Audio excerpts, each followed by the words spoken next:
Welcome back to the Hope Sugar Collective podcast. My name is Emerlie Miller, and here we have a special guest today, Aaron McInnis. So, Aaron, he is someone that I met at IBIE Baking Expo recently in Vegas.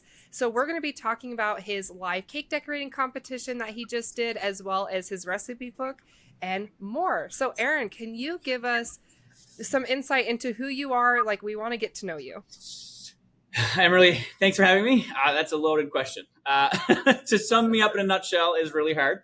I've been in the industry for 15 years, and I've followed your journey for many years, and I know you followed mine. And it was great to finally meet you in person, and many other people at IBIE. It was amazing.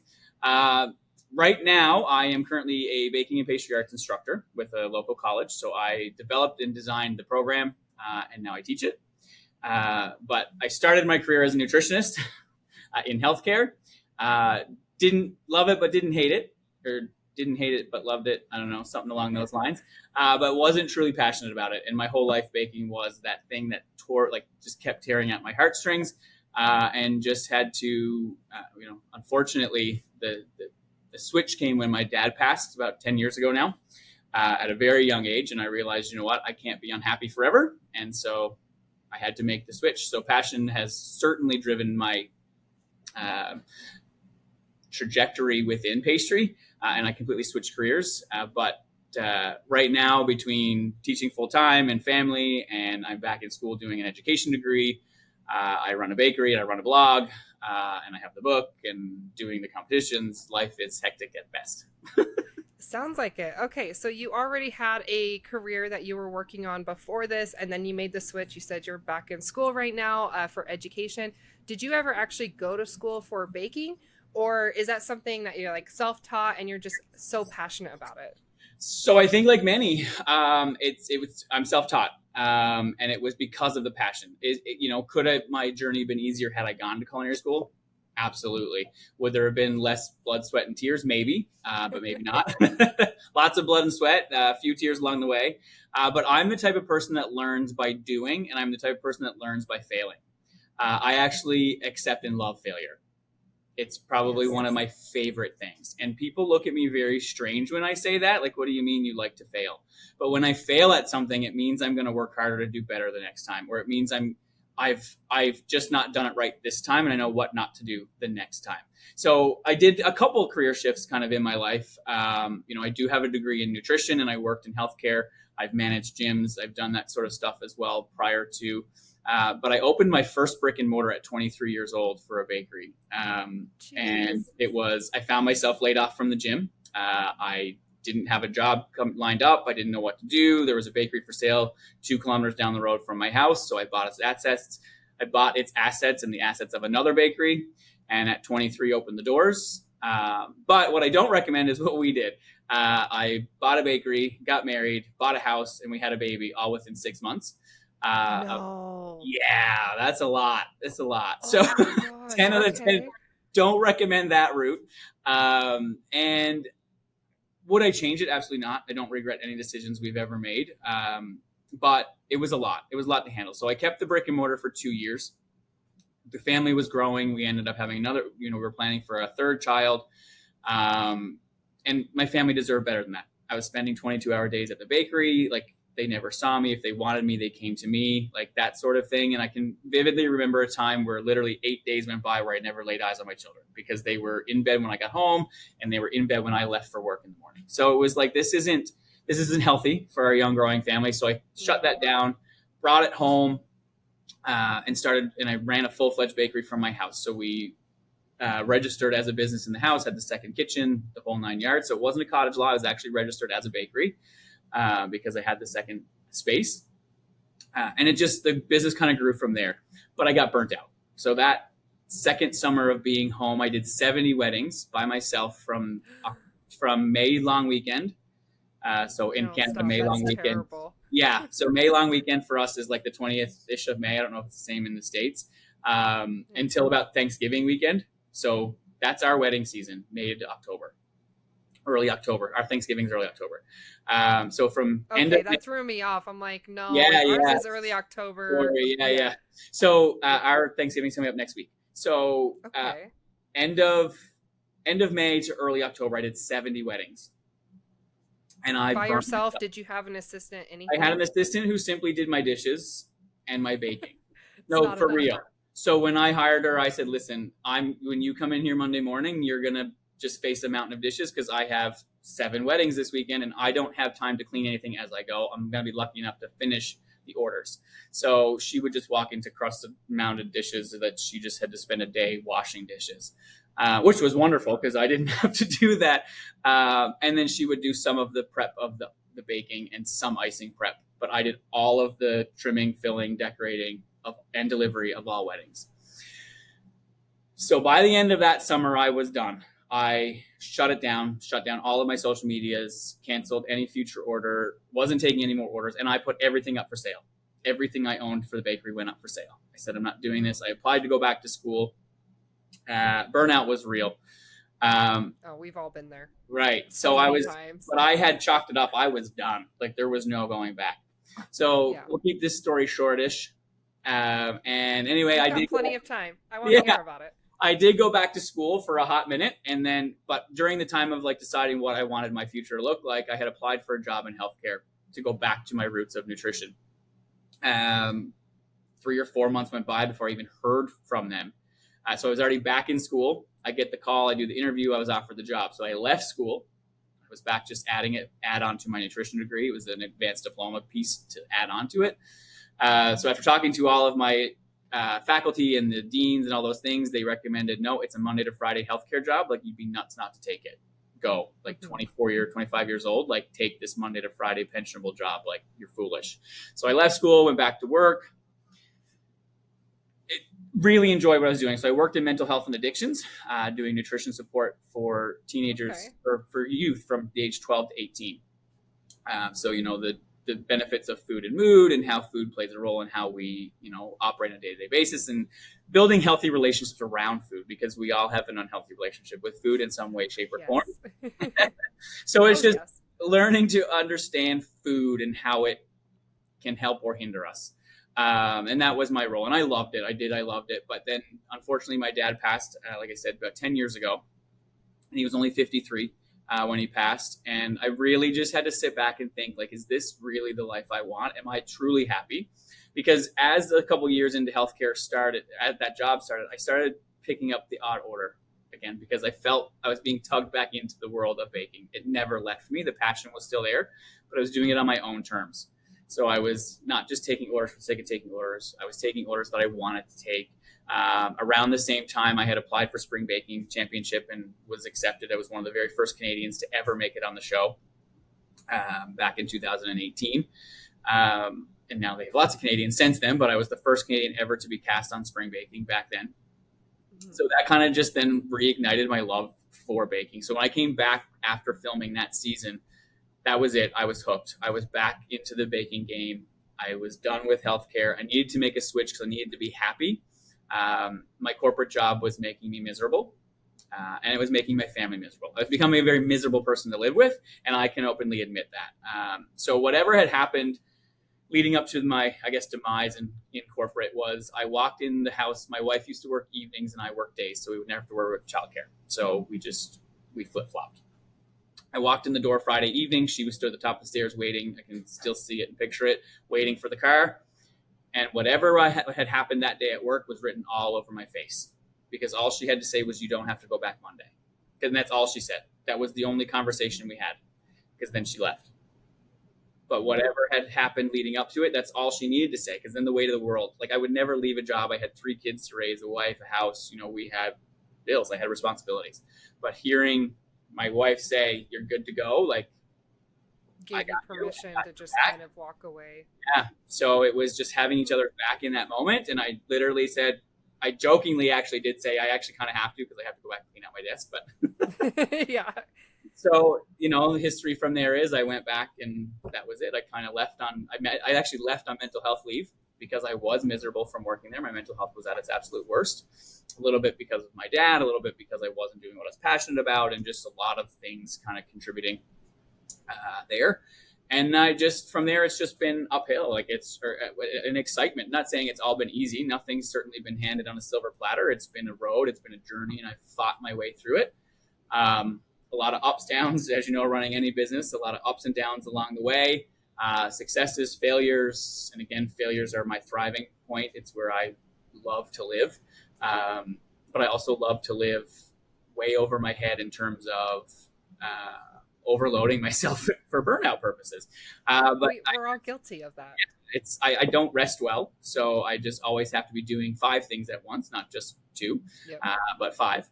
And it's just truly been a journey that I am happy for. And it's not, and everything I've done has been really just bucket list for me. It's not, I'm not searching for the pats on the back. I'm not searching for anyone else's approval. It's not, none of what I have done is because I really, truly, this is going to sound wrong when I say it, but it's not what I mean.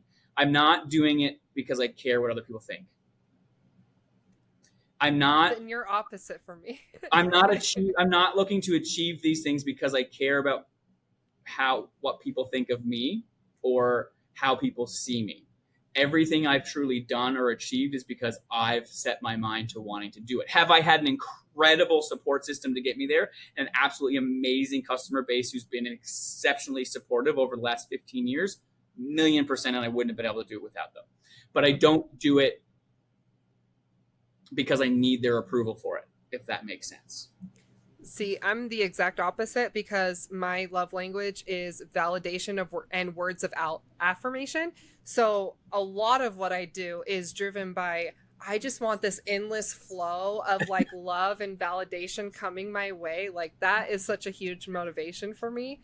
Also spite. I like to prove people wrong.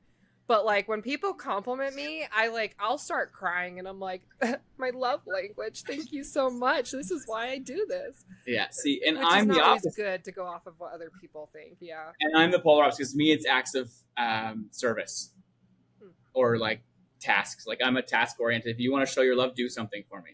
Do the dishes. Like that's my love language. Is I don't need someone like, and I'm not saying it's because I think I'm great, because on the best of days I don't think I know I'm not the best, but I don't even think I'm that great on the best of days.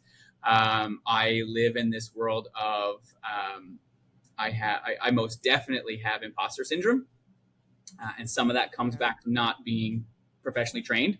And do I truly belong where I am? And I mean, I know I've put in the work, and mentally I know all of those things, but then there's that deep down doubt of, do I truly belong where I am?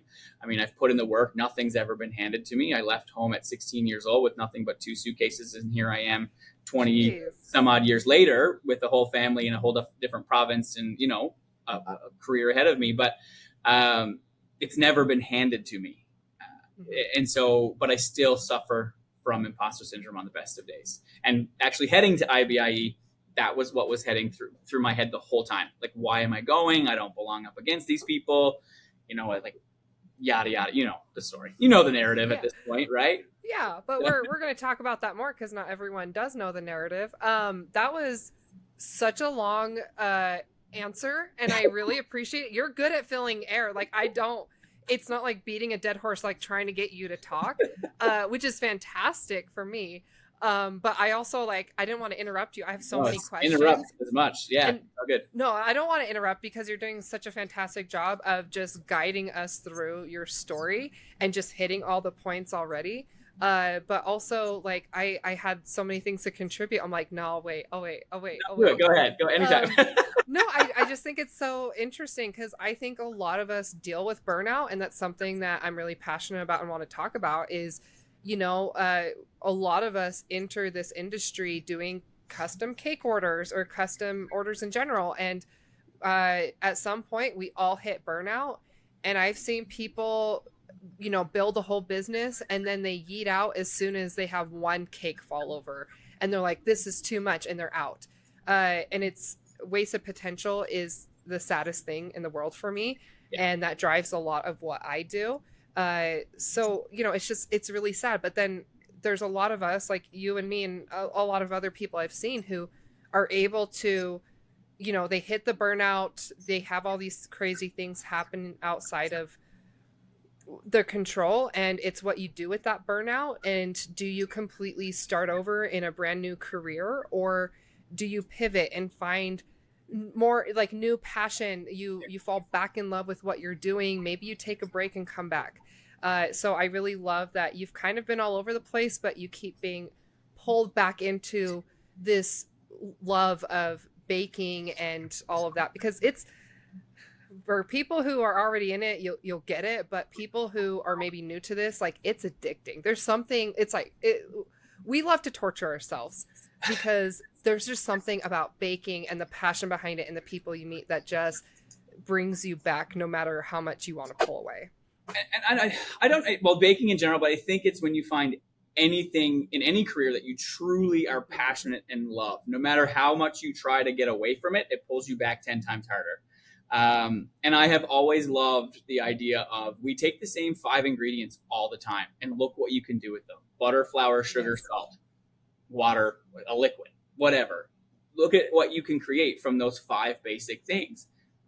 It's literally the backbone to everything we make, but everything is so different. And it's the science. No, I have a science degree, so I think part of that is the science behind it, and just the pure joy that it brings people. I don't eat sweets. I never ever had a sweet tooth my whole life. As a child, I didn't eat sweets. I didn't eat chocolate. Don't love it. I know. Salt. I'm a salt fanatic. So any chip, I never met a chip I didn't like. But that's the thing. Like, I just truly am passionate about what I do. And never met a loaf of bread I didn't like either. Carbs are my love language, apart from acts of service. But and just being able to pass that passion on to people is kind of why I love where I am right now. Truly speaking, teaching was always a far distant future of what I wanted. But at the same time, it came to me a lot sooner. So now it's like, I can't foresee myself retiring in this position, because that's 20 more years from now, 25 more years from now. So what is the next step? So I'm constantly looking at what could be next. So I do these competitions like IBIE, or the TV stuff with Food Network, or, I do have my own show on our local cable network. I didn't know that. We'll have So to talk about that. I have 2 seasons of a show on a local cable network here. I have the book. So, Okay. and I do the mission, or I do the international work with school, because I've been over to Africa a couple of times working on baking projects and operations over there. So for me, it's seeking the extra stuff that keeps me passionate about the industry, no matter how bored my day job may make me from time to time, because it's the monotony of doing the same thing year after year. But there's always something to look forward to. And that's truly why I love baking, because it's not just in the kitchen making a cake or making a pastry. There's so much to this industry that we can explore.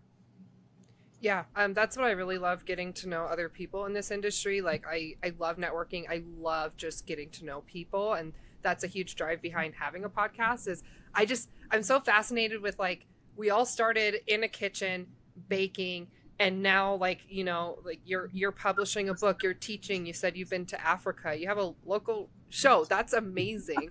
And just seeing people, like, find unique ways of staying in the kitchen, but being unique about it. I think it's just so fun. Like, we get paid to play with people's food, and we get real weird with it sometimes, and finding ways to either monetize it or just have fun with it. Because again, we're playing with food. That's all we do. And so I just think it's so interesting seeing the creative minds and the unique projects that come out of it. Can we talk more about this local show? Is it educational? Is it entertaining?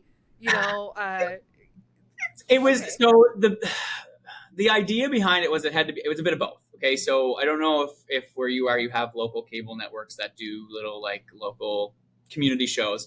So I pitched this. So my wife hates it because she just knows that as soon as I say something I'm going to do something, I'm going to do it, whether it's in that moment or it's going to happen. The book kind of came to fruition the same way. I walked up from the bakery one day, walked upstairs to her, and I said, "Babe, I'm going to write a book."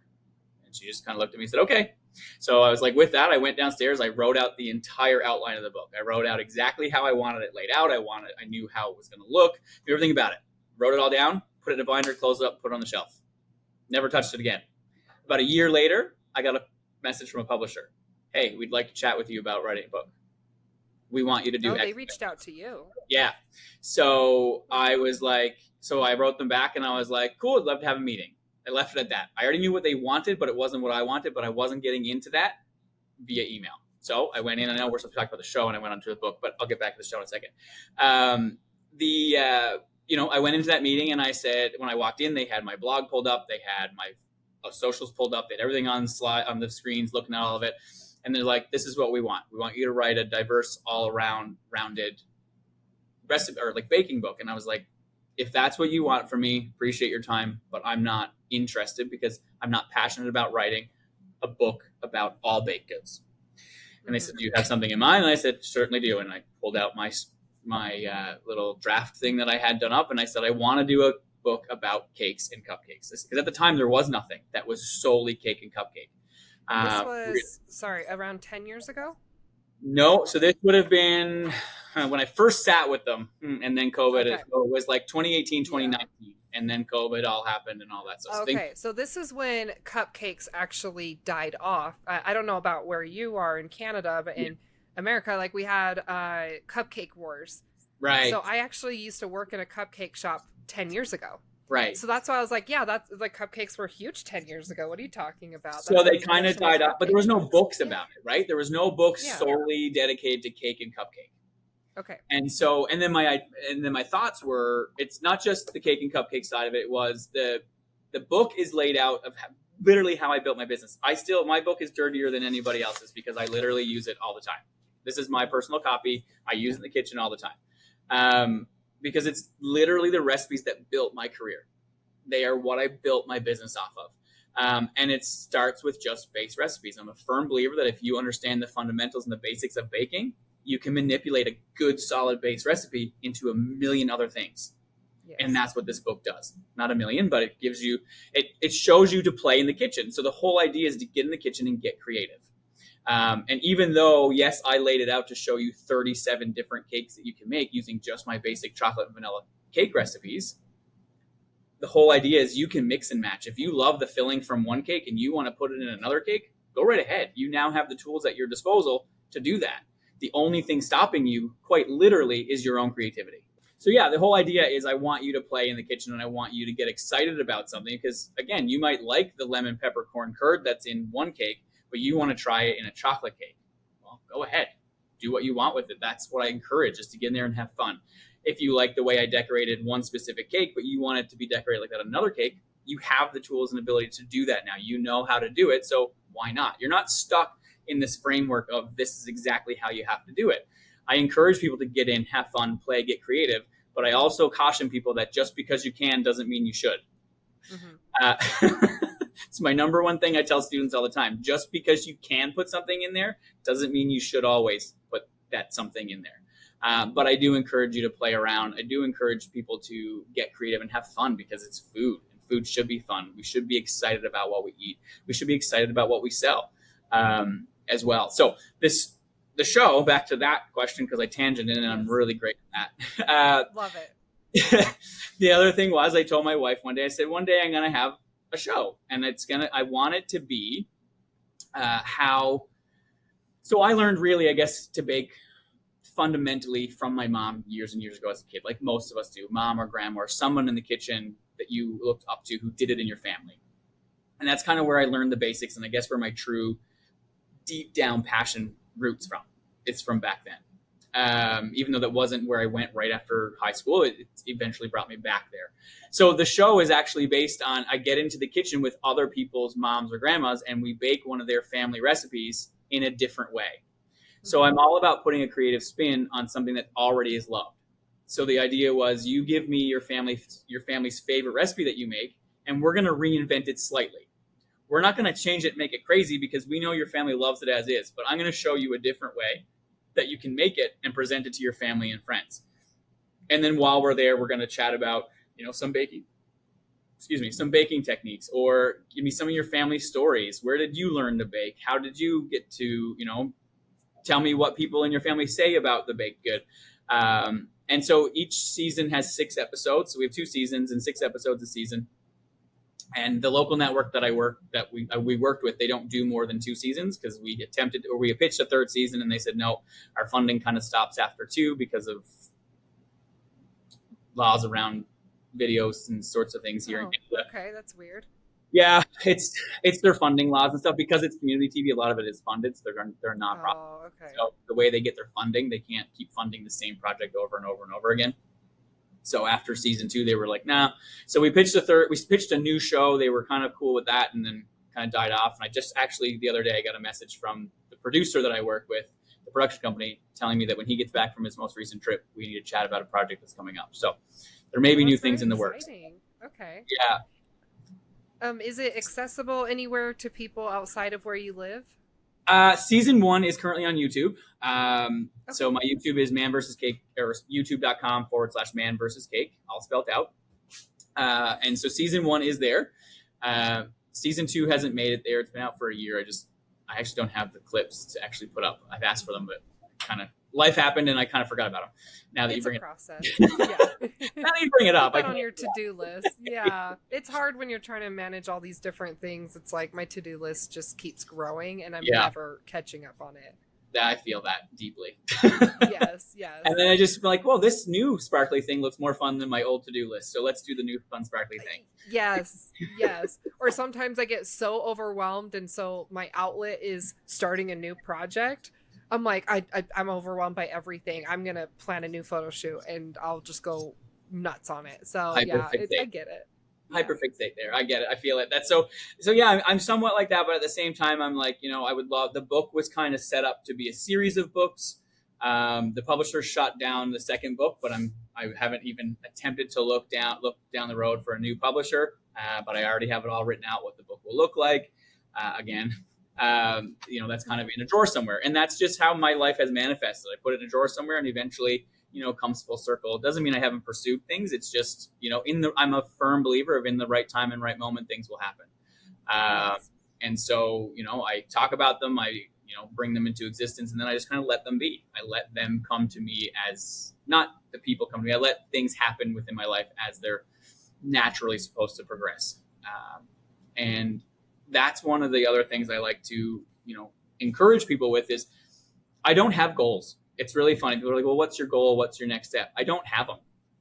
And I know Really? your face just went like, Oh, like no, I'm judging you so hard right now. as you should. And most people do until I explain why. Okay. So I have goals, but I don't at the same time, because when we have a goal, we hyperfixate on said goal. And when we hyperfixate on the goal, we put blinders on. And when we put blinders on, we don't see everything else in the world going on around us.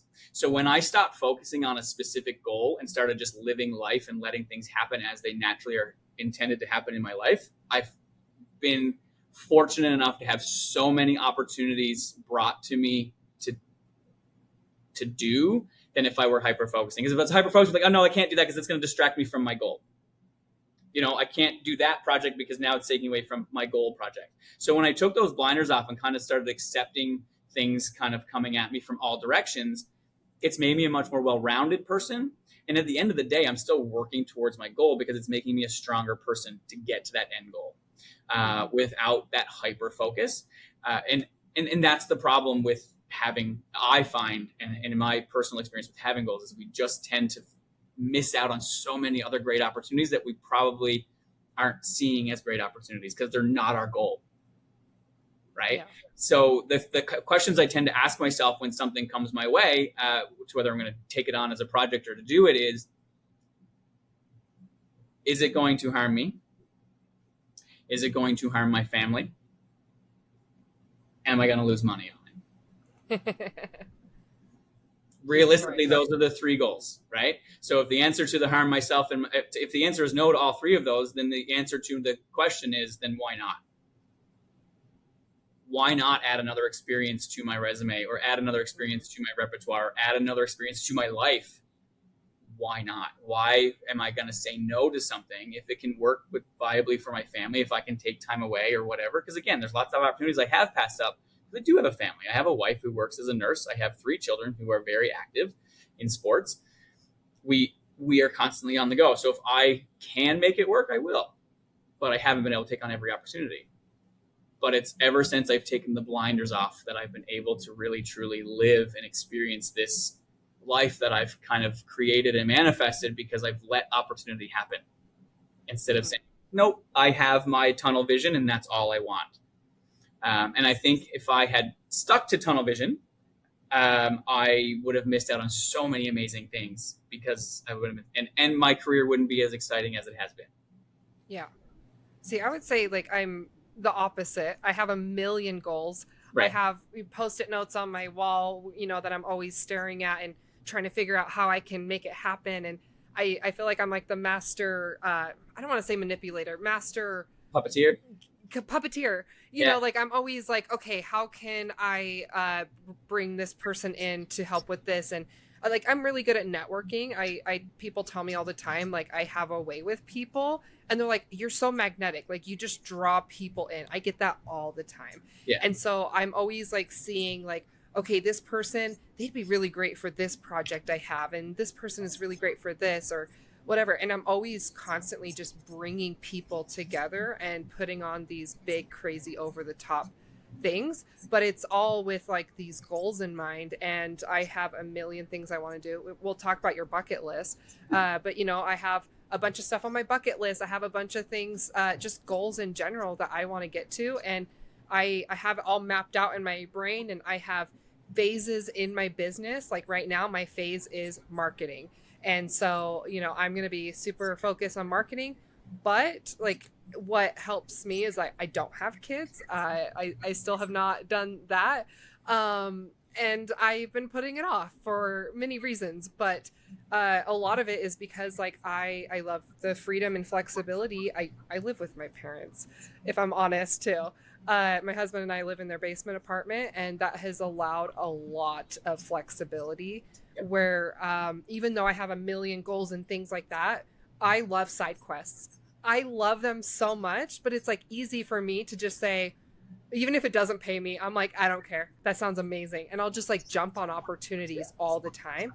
And I'm just constantly jumping from thing to thing. And it's It's not exhausting, necessarily but I paying. love it. Not all these projects No. pay us, right? Yeah, IBI no, doesn't they pay don't. you. The TV shows don't pay you, but they're paid for. So I'm not losing money. So I do have that extra little, like I have a family to take care of. I can't be jet setting off to all these places. And, as much fun as it would be, I do Yes. have a responsibility in that regard. And to each their own when they have kids, there's no judgment, because for us, it was let's have them young so that we can enjoy our old age. Yes. And that was just how we wanted to create our family. I'll be 45 when all three of my children graduated high school.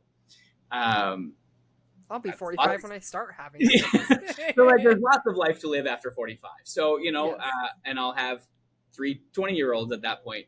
That's great, but not everybody wants that lifestyle. And we truly are family oriented, and this business has been built around sacrifice on our family. And that's what people don't truly understand when burnout happens, or when we don't answer a message right away, or we don't take on an order. What you need to understand is, we're small business owners and have lives, right? And a lot of people are thinking like, oh, we're like Walmart and we are accessible at all times, or whenever you want, I can walk in tomorrow and grab something. And that's truly not how it is. And I've kind of built my business from the behind the scenes so people could see that family is first. And yes, they do make many sacrifices for me, and I've made many sacrifices for my family, unfortunately, to not being at a certain event or whatever because a business opportunity came up. But at the background of it all is they are the forefront, right? They are the reason why I do what I do, or why we do what we do. And people need to truly understand that. And I think I did really well building my business around that. And ask anyone who knows me, because it has happened, because people try to attack our businesses all the time. Once you start a business, you get any and everything. So I've had we're going to shut you down. We're going to report you. I've been reported to every department you can imagine. Every department. Serious? Oh, every department you can imagine over the years I've been reported to. I'm above board on everything, so it never comes to fruition, but there's always those people trying to bring you down, right? And so I laugh in the face, but please come in. My books are open. See what you want to see, do what you want to do. I'll show you the certifications you need to see, whatever. But the minute, and you can attack my business all you want, and you can attack me all you want, but the minute you bring my family into it, look out. And it just recently happened. Literally still after 15 years, it's still happening. Someone made an off the side comment about something about how I was running my business, then dragged my family into it. And I was like, gloves are off now. Like this is my line. This is where I draw it, and you've stepped over it, right? I've spent 15 years building this baby. Say what you want about it. I will get defensive over it, but the minute you bring my family into it, gloves are off. Yeah. Oh, Like, that's so rough. it's crazy. I want to talk about your family more. So, kind of giving some insight into my experience, and then I would love to open it up to your experience. Yeah. Is having a supportive spouse who is okay with you going off and doing things. Not everyone has that support system. And I think that's what a lot of people don't realize, because I've had people who are like, oh, like I'm so jealous, or I don't think I'm doing enough because I'm seeing how much you're doing. And I'm like, yes, but I have an insane support system. I live with my parents. They are amazing. They're a huge support for me. We just went down to IBIE Baking Expo in Vegas. My mom drove down with me and let me keep her car, and she flew back.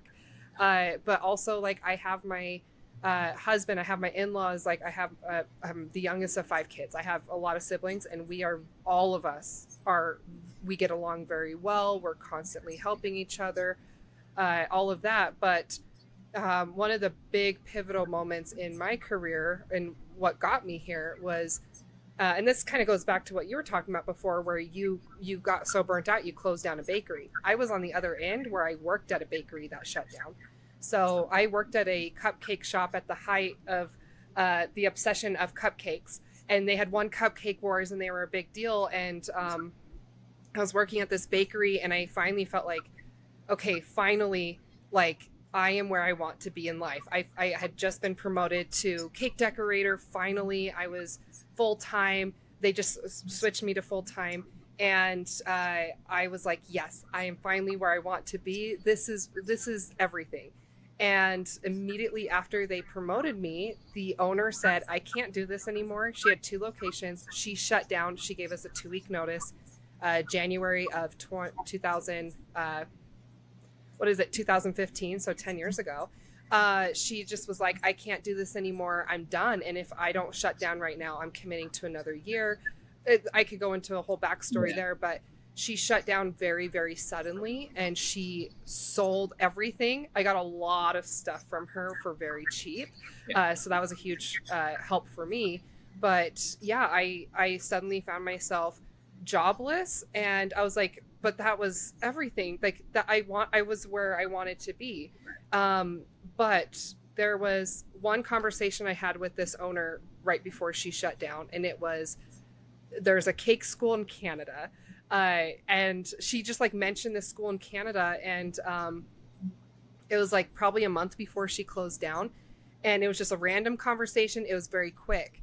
But little side note is that my husband served a religious LDS mission in Brazil, and I waited for him. So he was gone for 2 years. And, it was like right after high school, he left, he came back, and we got married. And so I waited for him for 2 years. I dated a little bit, but I waited for him. And so when she mentioned that, I was like, oh, I'm like, that sounds so cool. There's a cake school in Canada. Wow. And I was like, just random comment. I was like, yeah, I waited for my husband for 2 years. He can wait for me for a couple months. Ha. And anyways, and then I just didn't think about it again until she shut down. And the day after they emailed everyone, they emailed us. They said, we're shutting down, 2-week notice, we're done. And I was just a puddle of a mess, thinking I lost everything. That to me was like the peak of my life, right? But the next day, I immediately jumped into what's next. And I thought about that school. I was like, oh, there's a cake school in Canada, huh? And so I started looking into it, and there's a whole story behind this. Like, everything fell into place, but I found the cake school in Canada, and in less than 4 months, a coworker and mine actually ended up moving to Canada. So I lived in Toronto for 4 months. I went to a cake design college, and my husband waited for me. We were already married at that point. So it's not like he could go anywhere, but everything just fell into place. And again, like what happened was I went to him. I did some research, and I'm like, this is amazing. I want this. And so I went to him. He was one of the first people I approached about it. And I was like, hey, I think I know what I want to do next. And I told him about this school. I'm like, it's a cake design school. And like, it was like unique, world renowned people come from all around the world to this school. It was like, there was no cake schools at the time. Um, I don't think there still is. But anyways, like I told him all of the amazing highlights of it. He's like, "That sounds amazing." I'm like, "Yeah, it's not that expensive. It's only 4-month program. Blah blah blah." The kicker is it's in Canada, and he was like, "Okay, Yeah. sounds great." And I was like, "But you don't understand. Like this. Here's all the good reasons why I should do this." He's like, "Okay," and I'm like, okay, but like this and this and this. He's like, I already said okay. Like, Yeah. why are you? Because I had this argument like laid out, and this Yeah. was early on in our relationship, and I just like didn't expect him to say yes, so I was ready. I came in hot with that Yeah. argument. So okay, that's a lot about me, but like No, I it's same thing with supportive spouses. Like yeah if it wasn't for, again, my wife being the patient and supportive wife that she is, I guarantee you yes I couldn't do the things. And then that goes both ways. I truly support the things that she wants to do. She just actually went back to school at 40 and did nursing, and that's 2 years of in school time while we were that's raising 3 awesome. children while working full time. I was working full time and the kids and all the business stuff while she was going to school, but I did 90% of the house stuff so that she could focus on school. So it's just supporting each other when the time is right. We've both changed careers a couple of times since we've been together. We've been together almost 18 years, 18, 19 years. And it's just Jeez. life Okay. happens, right? You just kind of ebb and flow of it. So at one point in our career, my career is high and hers is low, and vice versa. So we just kind of feed off each other. And if you want to, I'm back in school now doing a Bachelor of Education, and she's waiting for me to finish so she can go back and do her Bachelor of Nursing. So it's just, it's this constant back and forth of support. It's not a tit for tat, so to speak, but it almost feels like that. But we never hold that over. Oh, well, I let you go back, so now it's my turn, or I let you go here, so now it's my turn to go there.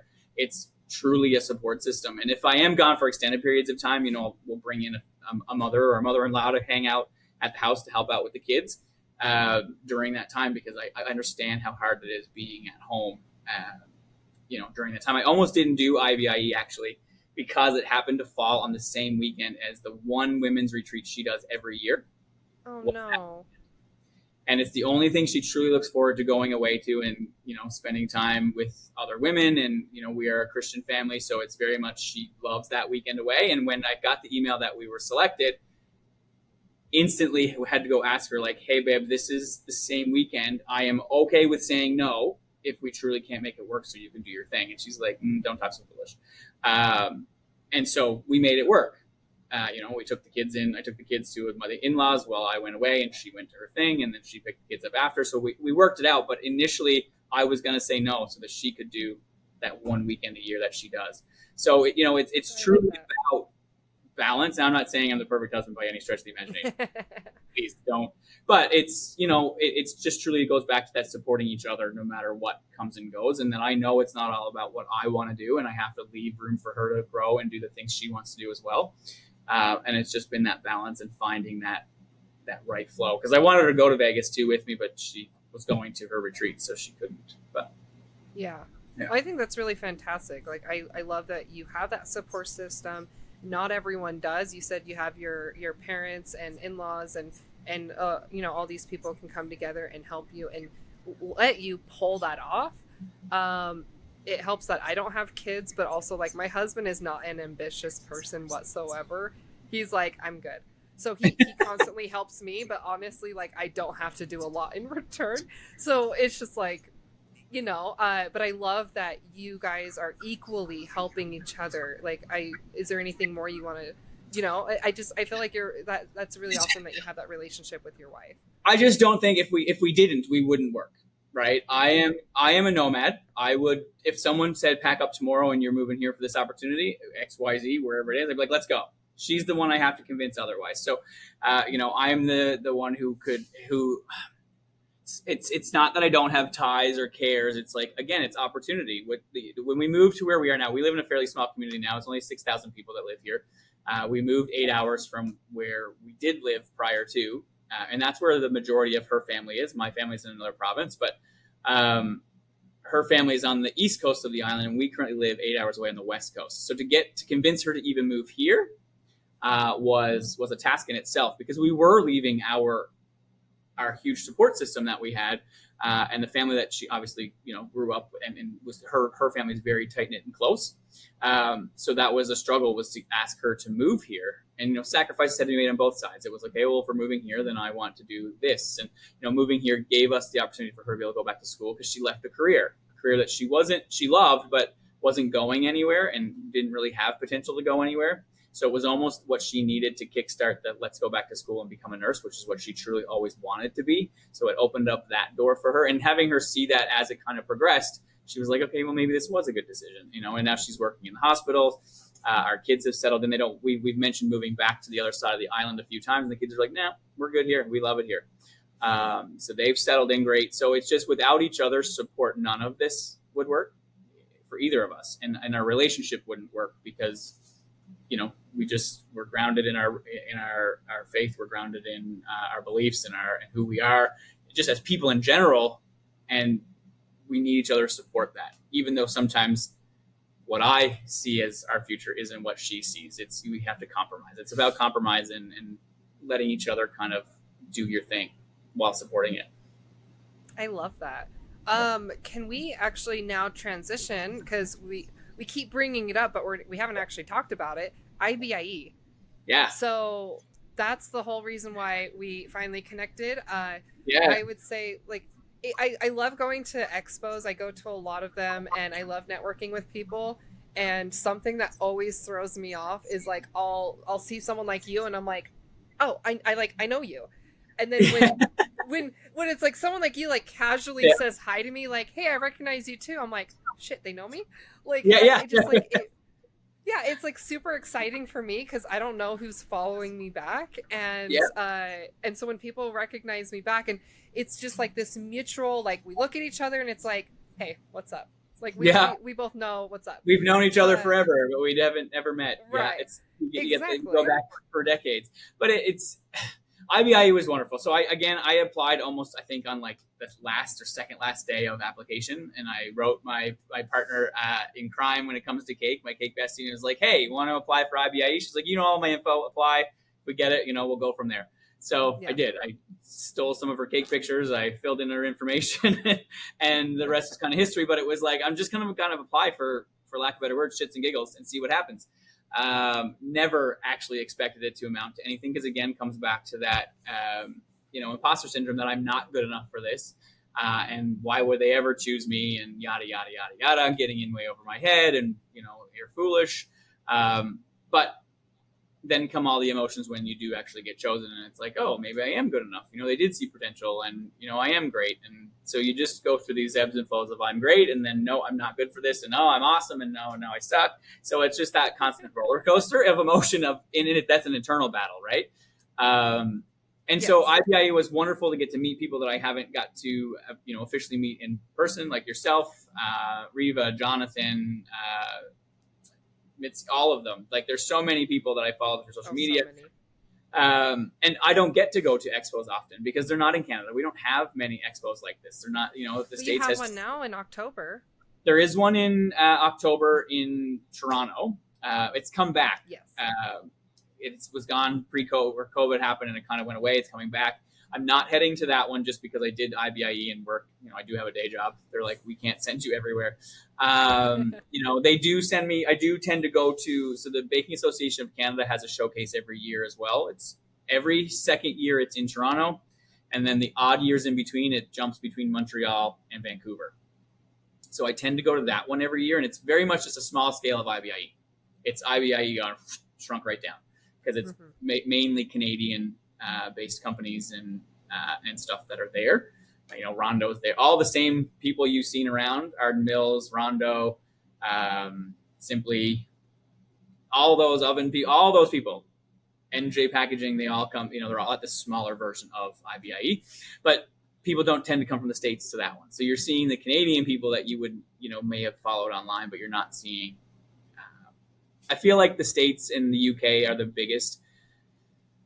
are much bigger in this industry than Canada. I'm not trying to toot my horn, but I guess I kind of am. I'm one of the, I think, the more well known in Canada compared to most, especially East I would Coast say, Canada. yeah. And especially East Coast Canada. And it's just because I forged ahead with trying to make a path for myself and loving this industry and trying to bring what the States and the UK has to Canada. Like, we need this. We need this support and show of like incredible talent of what cake can be or what pastry can be. And so it's funny enough, when I sat down at 22 years old looking for loans to open a business, I sat down in front of a board because I went through a crowdfunded, it wasn't crowdfunding, it was angel investors basically, to get my loans for the business. And one of the investors looked across the table to me and said, what's your goal in 5 years? And being a pompous 22-year-old at the time, I was like, I'm going to be a household name. But I love that. My mindset at the time was being a household name of feeding everybody. People are going to know me because they're going to be coming into my shop and be buying my things. So this comes back to my blinders, right? So that was my blinded goal at the time, when everybody was going to be coming to my bakery. Everyone was going to be buying my stuff, and I was going to be known for that. But at some point in the transitions of having the bakery and life and all those things, those blinders came off, and I became more of a name in households for a lot different reason. For education purposes, for just for showing off the talent, those sorts of things, not because everyone was actually coming into the shop and buying my things. So I eventually got to that goal of being a household name, but not the way I initially had my goal set to be. And that's kind of where that switch flicked for me, was that's the blinders got to go, because life has to continue to happen, and we have to keep letting these things into this life in order for this career to become something amazing.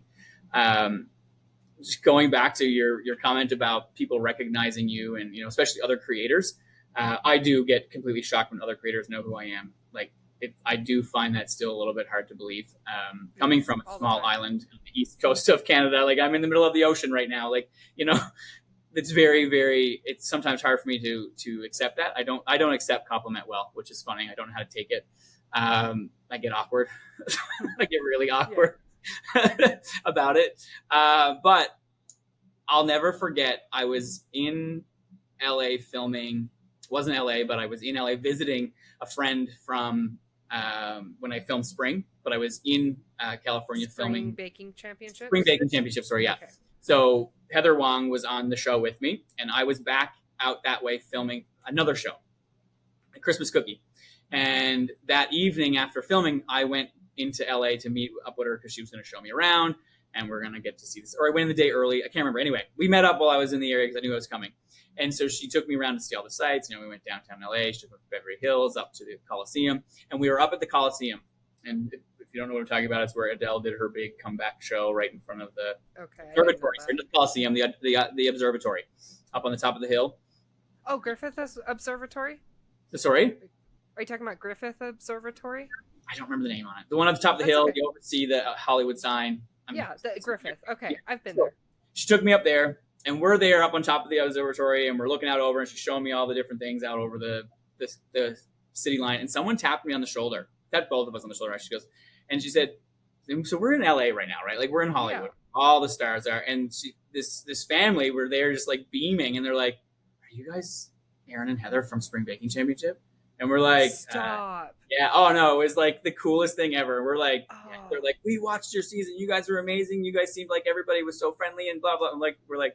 We're in Hollywood right now, being recognized for being on Food Network. Like, it was the most out of body experience I think I had when it came to being recognized by people, especially where That's I was so at the cool. time. Right? Because people do it here. I'll go around the grocery here, people be like, "You're the cake guy." I'm like, "Yeah, I'm the cake guy."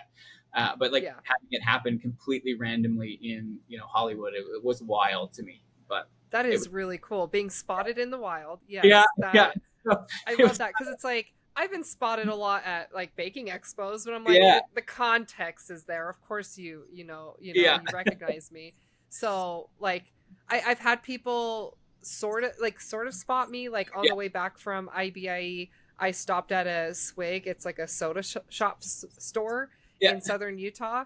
And this girl like complimented my nails, and I showed her my pumpkin purse, and she was getting so excited. And I was like, "Do you love Halloween?" She's like, "Yeah." And I was like, "Do you love Halloween Wars?" And she's like, and she suddenly like had this like realization, like, "Wait, what?" And I was like, I'm on Halloween Wars. She's like, "Oh my gosh, I recognize you." Yeah. Like, I think like the only time I've actually been spotted in the wild, and I had to like bring it You did up. to coax the conversation. No, listen, I didn't coax it. no, So I very tend to jealous. avoid it. I'm like, so Yeah. whenever I I come back usually from don't do something, it. Yeah. but no, I'm just listen. Toot your horn, man. Sometimes we're our biggest cheerleaders. Yeah. No matter the size of our support system, a lot of the times we are our biggest cheerleaders. But it's funny because the last thing I do is tell people what I've done in my life. Tell any like, and I know that sounds weird. It's usually somebody else that introduces me and tells people, oh, you know, he's Yes. blah blah blah, and he's wrote a book and blah, and I'm like, thanks for breaking that ice. And the reason I don't when I meet new people is because of perception, right? And perceptions of people. When you hear people, you know, we're on TV and they have a book and the appearance of successful, they think they think that I think I'm better than them, and that's the Mm. polar opposite. I am the polar opposite of that. Like I'm the bottom of that. Like I'm below you. Doesn't matter what your career is or who you are. Like I feel personally I am below you. Like I'm just here. Like let's exist. So I like to let people get to know who I am before letting them know what I've done in my life, because I then like they that. can make an assumption about who I am without already having pre-assumption of who I am. Because we enter every conversation or every relationship or you know friendship or whatever with pre-assumptions if we know something about somebody. Hmm. Whether we want to believe it or not, we're humans and we enter with that pre-assumption of, oh well, he's done all these things, so he definitely thinks he's better than us. So like the conversation is guided in a really weird way. There's awkwardness, there's weirdness about it. So it's like I just enter a conversation, and if you recognize me, cool. If you don't, then cool. Like you don't hurt my feelings. Um, and then somebody will butt in and be like, "Oh, did you know he was?" And I'm like, "Thanks." Oh, I Trying love when people bring it up for to me. I'm like, avoid that conversation. Thank you. You know, yeah. because I don't want to make the conversation all about me, because I don't want people to have that pre-assumption that I am just a pompous asshole who's done all these things, and the conversation needs to be around me, because it's I want the opposite. Please don't ask me questions. Like I don't Yeah. want to talk about me right now. Contrary to Well, what most would believe, I don't enjoy talking about myself. yeah. I would say like it's really hard. It's one thing when it's strangers and it gets brought up, but I don't know if you've had this, but I it keeps happening where it's like there's people in my past who like maybe I've known since high school or like long family friends or whatever. And it's like there's this weird transition that sometimes happen. Either they still see you, like my siblings are still like, you're a bitch. I'm like, thank you so much. Like they don't care, and they're not impressed by the things I do. They're Yeah. like, another show, we have to, like, I don't want to come to this watch party. So like that happens. But then you have like other people that you've known forever. And then there's this weird transition when you start doing more and more where suddenly they start treating you differently. And they almost like they're like, "Oh my gosh, like I'm so proud of everything you've done," but like you can tell they're like really excited to be around you and you're Yeah. like, I'm still the same asshole I was before. Right. It's just like I'm not. Oh, sorry. I'm not anything different. I'm still the same person, and it's Yeah. just weird when people from your past start treating you different. It, and I I don't think I don't like that transition. I don't, and I I don't don't either. I think, quite. sorry to talk over there. I think some of it though is You're okay. they're trying to get in on the like, oh well, now she's popular and on TV, and like maybe if I get buddy, I'll be on the next one. And it's terrible to think that that's what people, but that's people, that's human nature, right? Like they're like, oh, how can I get in on this goodness that's happening in this person's life? And it's funny that we talk about, because I'll never forget spring baking. It was my first time filming. I was still working in healthcare at the time. I was still considered very much a home baker at the time. I was going up against people who were professionally trained, so I was way out of my element, but loving every second of it. But back to the production side of it, is like we had handlers. There was the crew behind us. You know all about your handlers, and Mhm.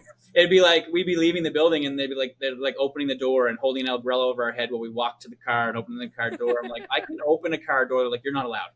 I'm like, what do you mean I'm not allowed to open my own car door? Like, no, we have to open it for you. And so like in the first few days of filming, it was like really awkward. But then we got to know the crew, and we're like, we'd be walking up to the door, we're like, that door's not going to open itself. And just joking around. I'm like, excuse me, I'm the talent. Remember, I don't. Where's my umbrella? like, Right. Like, and just, yeah, but yeah. that's not who I am in real life. But it's fun. Like, we just got to become friends. And if we hadn't became friends with the crew, certainly wouldn't have that dynamic. But after a few days of it happening, it was like, first it was awkward, but then it just became a huge joke. And it was just fun, and it made the whole process fun, I think.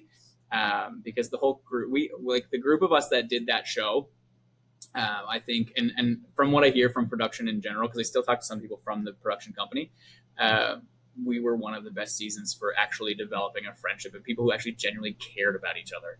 Because you know how it can get, right? There's people on the shows that we all just work respectfully with, and it is what it is, and we go our separate ways. But genuinely, I think we created some amazing friendships on that show, and I still talk to most from time to time. We're not buddy, but we still follow up with each other and see where we're at and what's going on in life. And it's so it was a great experience for that being my first one. I think if it had gone differently, I don't know if I would have kept applying for shows, because the experience, I think, was what truly made that one fun. Because I was so out of my element. Now I made it to the top 5 out of 11, so it was amazing.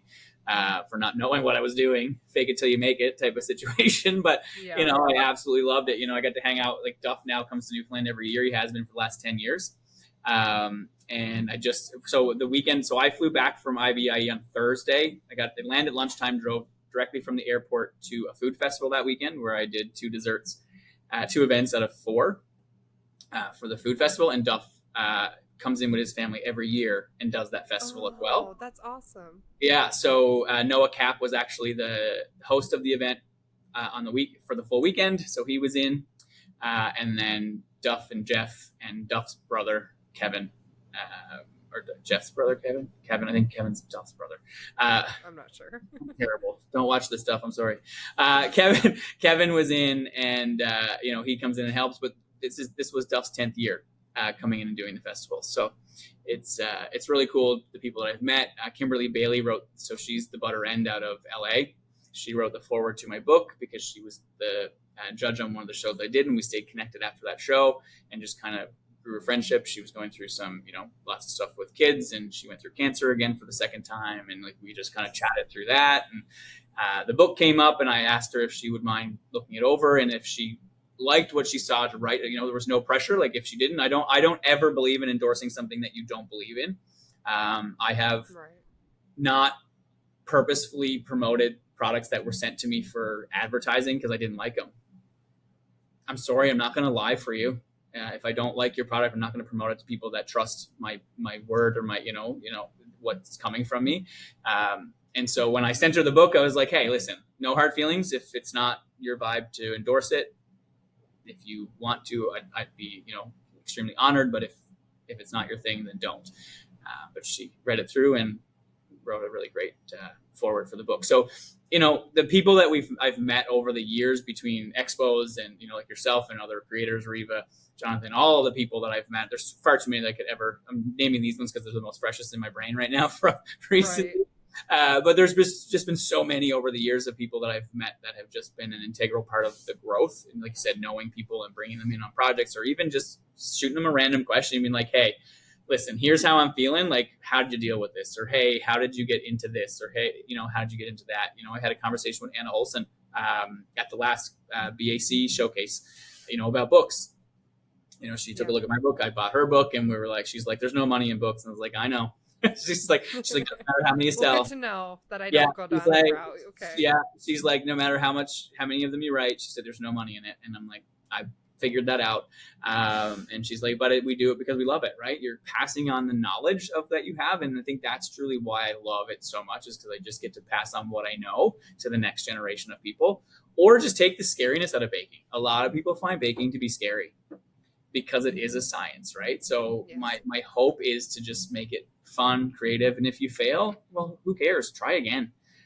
We all fail at something. Stop comparing your day one or your first one to my 1,000.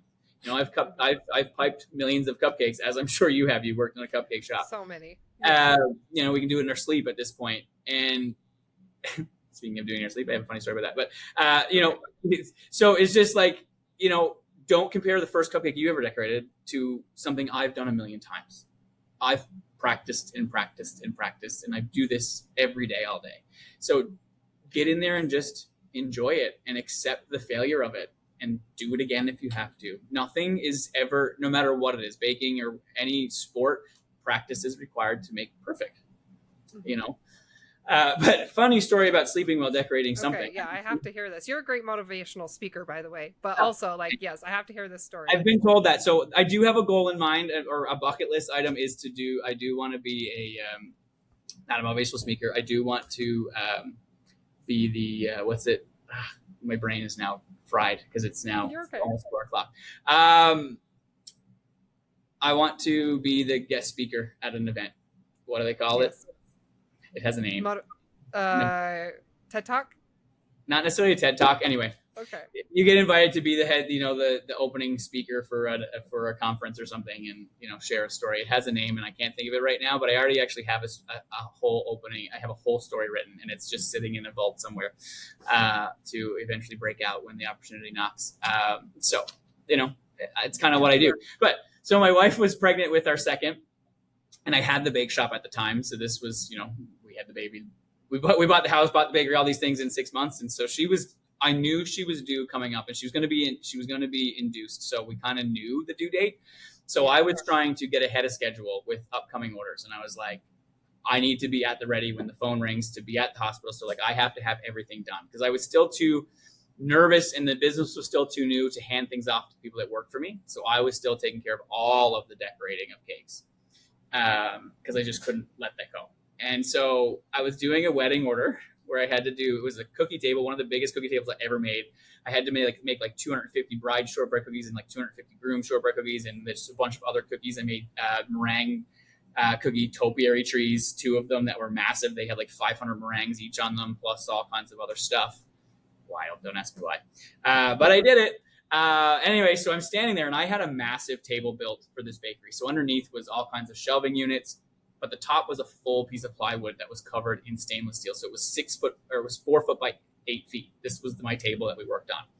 And so my assistant was standing across from me. We had cookies spread out everywhere. And I basically fell. And my assistant looked at me, she goes, "Did you just fall asleep?" And I kind of went, "I don't know." And I looked down at the cookies, and you could see the icing trail off the cookie as I had fallen asleep and dozed off standing there. I was just the burnout, the exhaustion of trying to get everything ready. But it was just she's like, "I think you fell asleep." And I'm like, I think I did, but I don't know. And it was just at least he didn't have your face imprint in the cookie. Just into the cake. No, I fell sideways and caught myself. But if you looked at the cookies, there was 4 cookies with a trail of icing that kind of just went off the side. If you ever dozed off writing something and your pen just kind of drags, well, that's the icing did that across the cookies. It was hilarious at the time, but it's just one of those things that sticks with you. And she just recently wrote me, actually, because she still follows the journey of the bakery ever since. And she's like, "Remember the time when the horses are done? The horses are done." And I was like, "Oh my gosh, I actually do." And the story behind that was I had to make 2 horse heads for a horse racing, I think it was. I did 2 horse head cakes, but making the hair for them, the individual pieces of fondant, and laying it on. I had 2, and I had to make them identical, but facing each other. Yeah. And the happy dance that I did when those horses were done, no one will understand except for her. And she wrote it, and she was in the comments, she's like, "Remember the horses are done?" I'm like, "Yeah, I sure do." And that was 15 years ago now. I'll never forget it. Because it's just that satisfaction of, I'm done with this stupid order. Why did I take it? Here I am. Yeah. But it's just, oh my gosh. The journey and the stories that we collect along the way are just incredible. And the people. It's just fun, yeah. I can never remember all the people that I've come across, or that I've had the opportunity or pleasure of meeting. I try so hard. And even I forget some of the things I've done. Somebody will be talking about something. "Remember the time you did this?" And I'm like, "Right, I did do that, didn't I?" Oh yeah. So it's really fun. It's rewarding. It's exhausting. But I just keep, forging ahead and pushing forward, because I can't be bored. Right. Yeah, me neither. I can't. I want to revisit IBIE, because we started talking about it, but then it turned into recognizing people, and it went on a whole other tangent. That was 20 minutes ago, I think. Yeah. So I want to revisit IBIE. So for context, maybe for those who are listening and don't know what IBIE is, we could keep talking about it. Yeah. Uh, so IBIE is International Baking Industry Exposition. That's why we shorten it to IBIE because that is a mouthful. But it is a massive baking expo in Vegas. It is only once every 3 years, and people come in from literally all around the world, and it's a 4-day expo in Vegas, and it is, I love IBIE. It's a different vibe than a lot of the other expos. I personally, like, my favorite expo was SoFlo Cake and Candy Expo, which we don't have anymore. But IBIE is different. So again, like, some context here, like, people come in from all around the world, and you're meeting a lot of people who are engineers, who are mechanics, who are, like, science people, who are not necessarily bakers and decorators. So there's less cake decorating that's happening at this expo. And I actually love that there's more networking that happens at a show like this versus like SoFlo. It's like, yeah, we all do cakes, and I respect the game, but there's not a lot of networking that actually happens there, at least for me.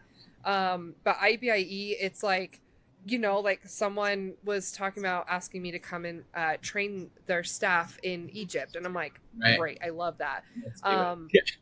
But it's like, people like, oh, you are in a different niche in this industry, like, what can you do for me, because we don't decorate cakes, or we don't teach baking. So anyways, that's just like the context of what IBIE is. But within IBIE, you have Retail Bakers of America, and they put together the classes that happen all weekend, as well as they have a live cake decorating competition on a stage. I did it 3 years ago. My friend Corey, he did it last time and this time. He did it twice.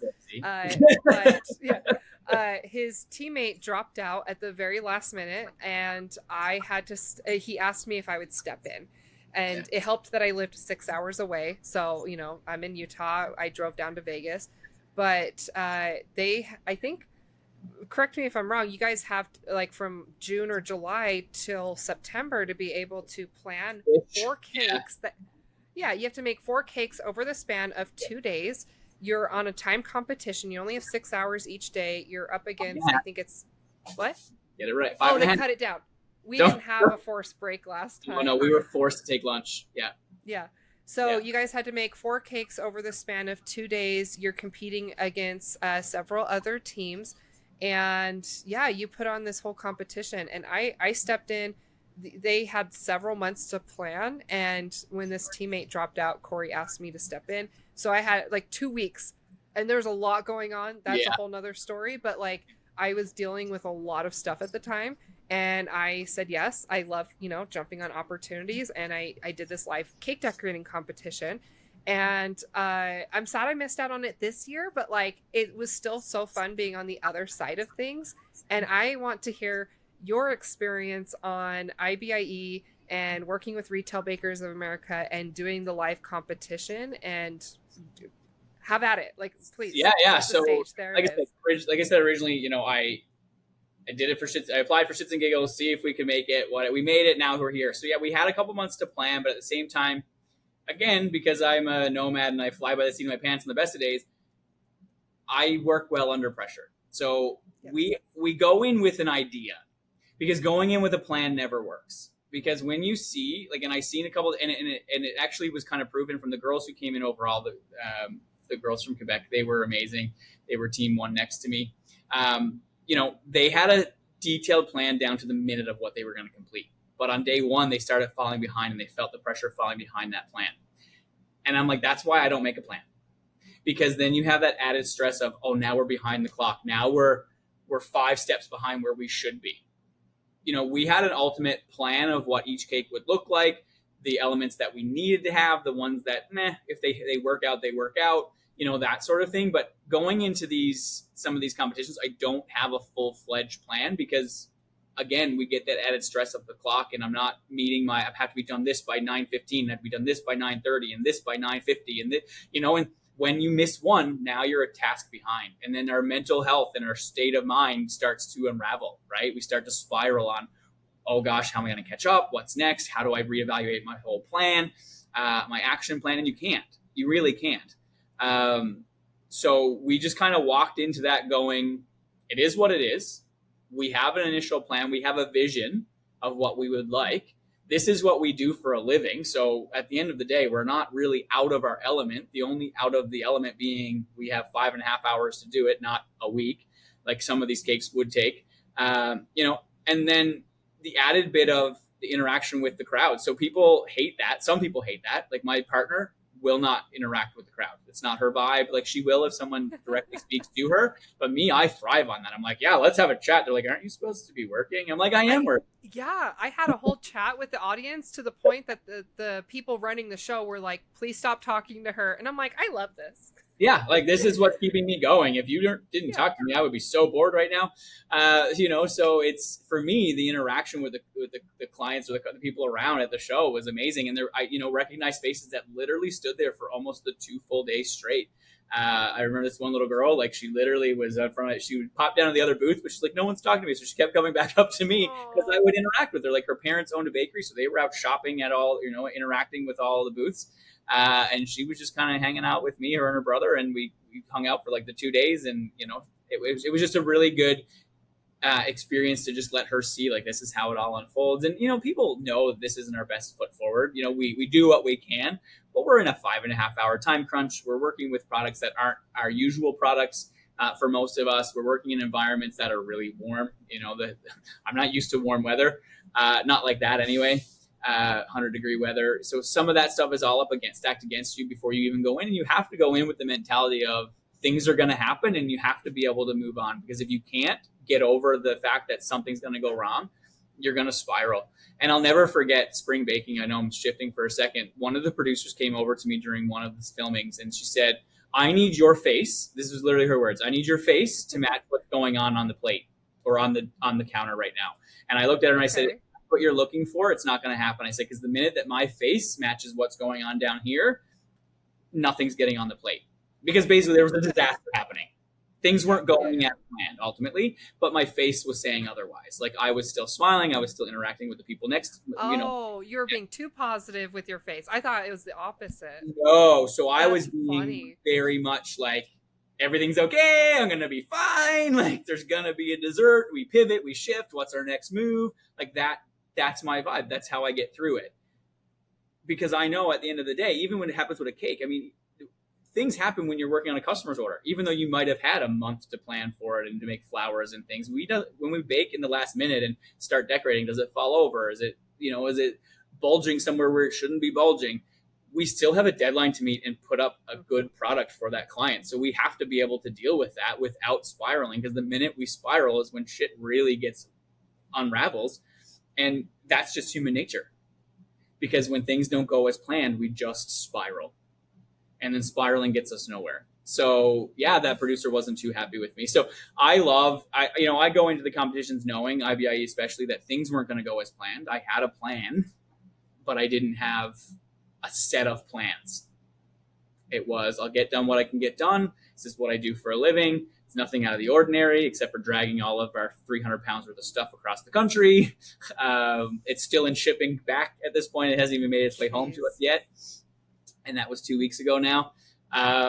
So it's some of it. I think it would actually be really fun if there was a viewing area, like a set of bleachers where people could literally just sit, take a load off, because IBI is huge. As you mentioned, it's massive. It spans, for anybody who has never been there and wants a little more, like it spans 10 acres of floor space. If you didn't know that. I didn't know that, actually. Yeah. That's incredible. So the floor plan is 10 acres worth of space. Yeah. And you need 4 days to go through the whole thing. So I tried to do it in one. Yeah. Yeah. No. I got like a fraction done in one day. I heard there's like a whole other building that I never explored, and this was my second time going. That building has full factory setup in it. Like full bakeries in there. Like I'm not even joking. I walked by 3 full bakery setups where they were baking fresh on site and handing it out to people. And they had the full setup, front counter, back, the ovens, the cooling areas, the decorating space, full on bakery setup over on the other side. And it was just, so there's good reason it only happens every 3 years, because the amount of effort, like their logistics manager needs to be paid double. I don't even care what they get paid. They need to be paid because think about it. There was running water to a lot of these booths. There was running electricity to these booths. You have just the logistics of getting their stuff in through the loading doors in a timely and organized manner.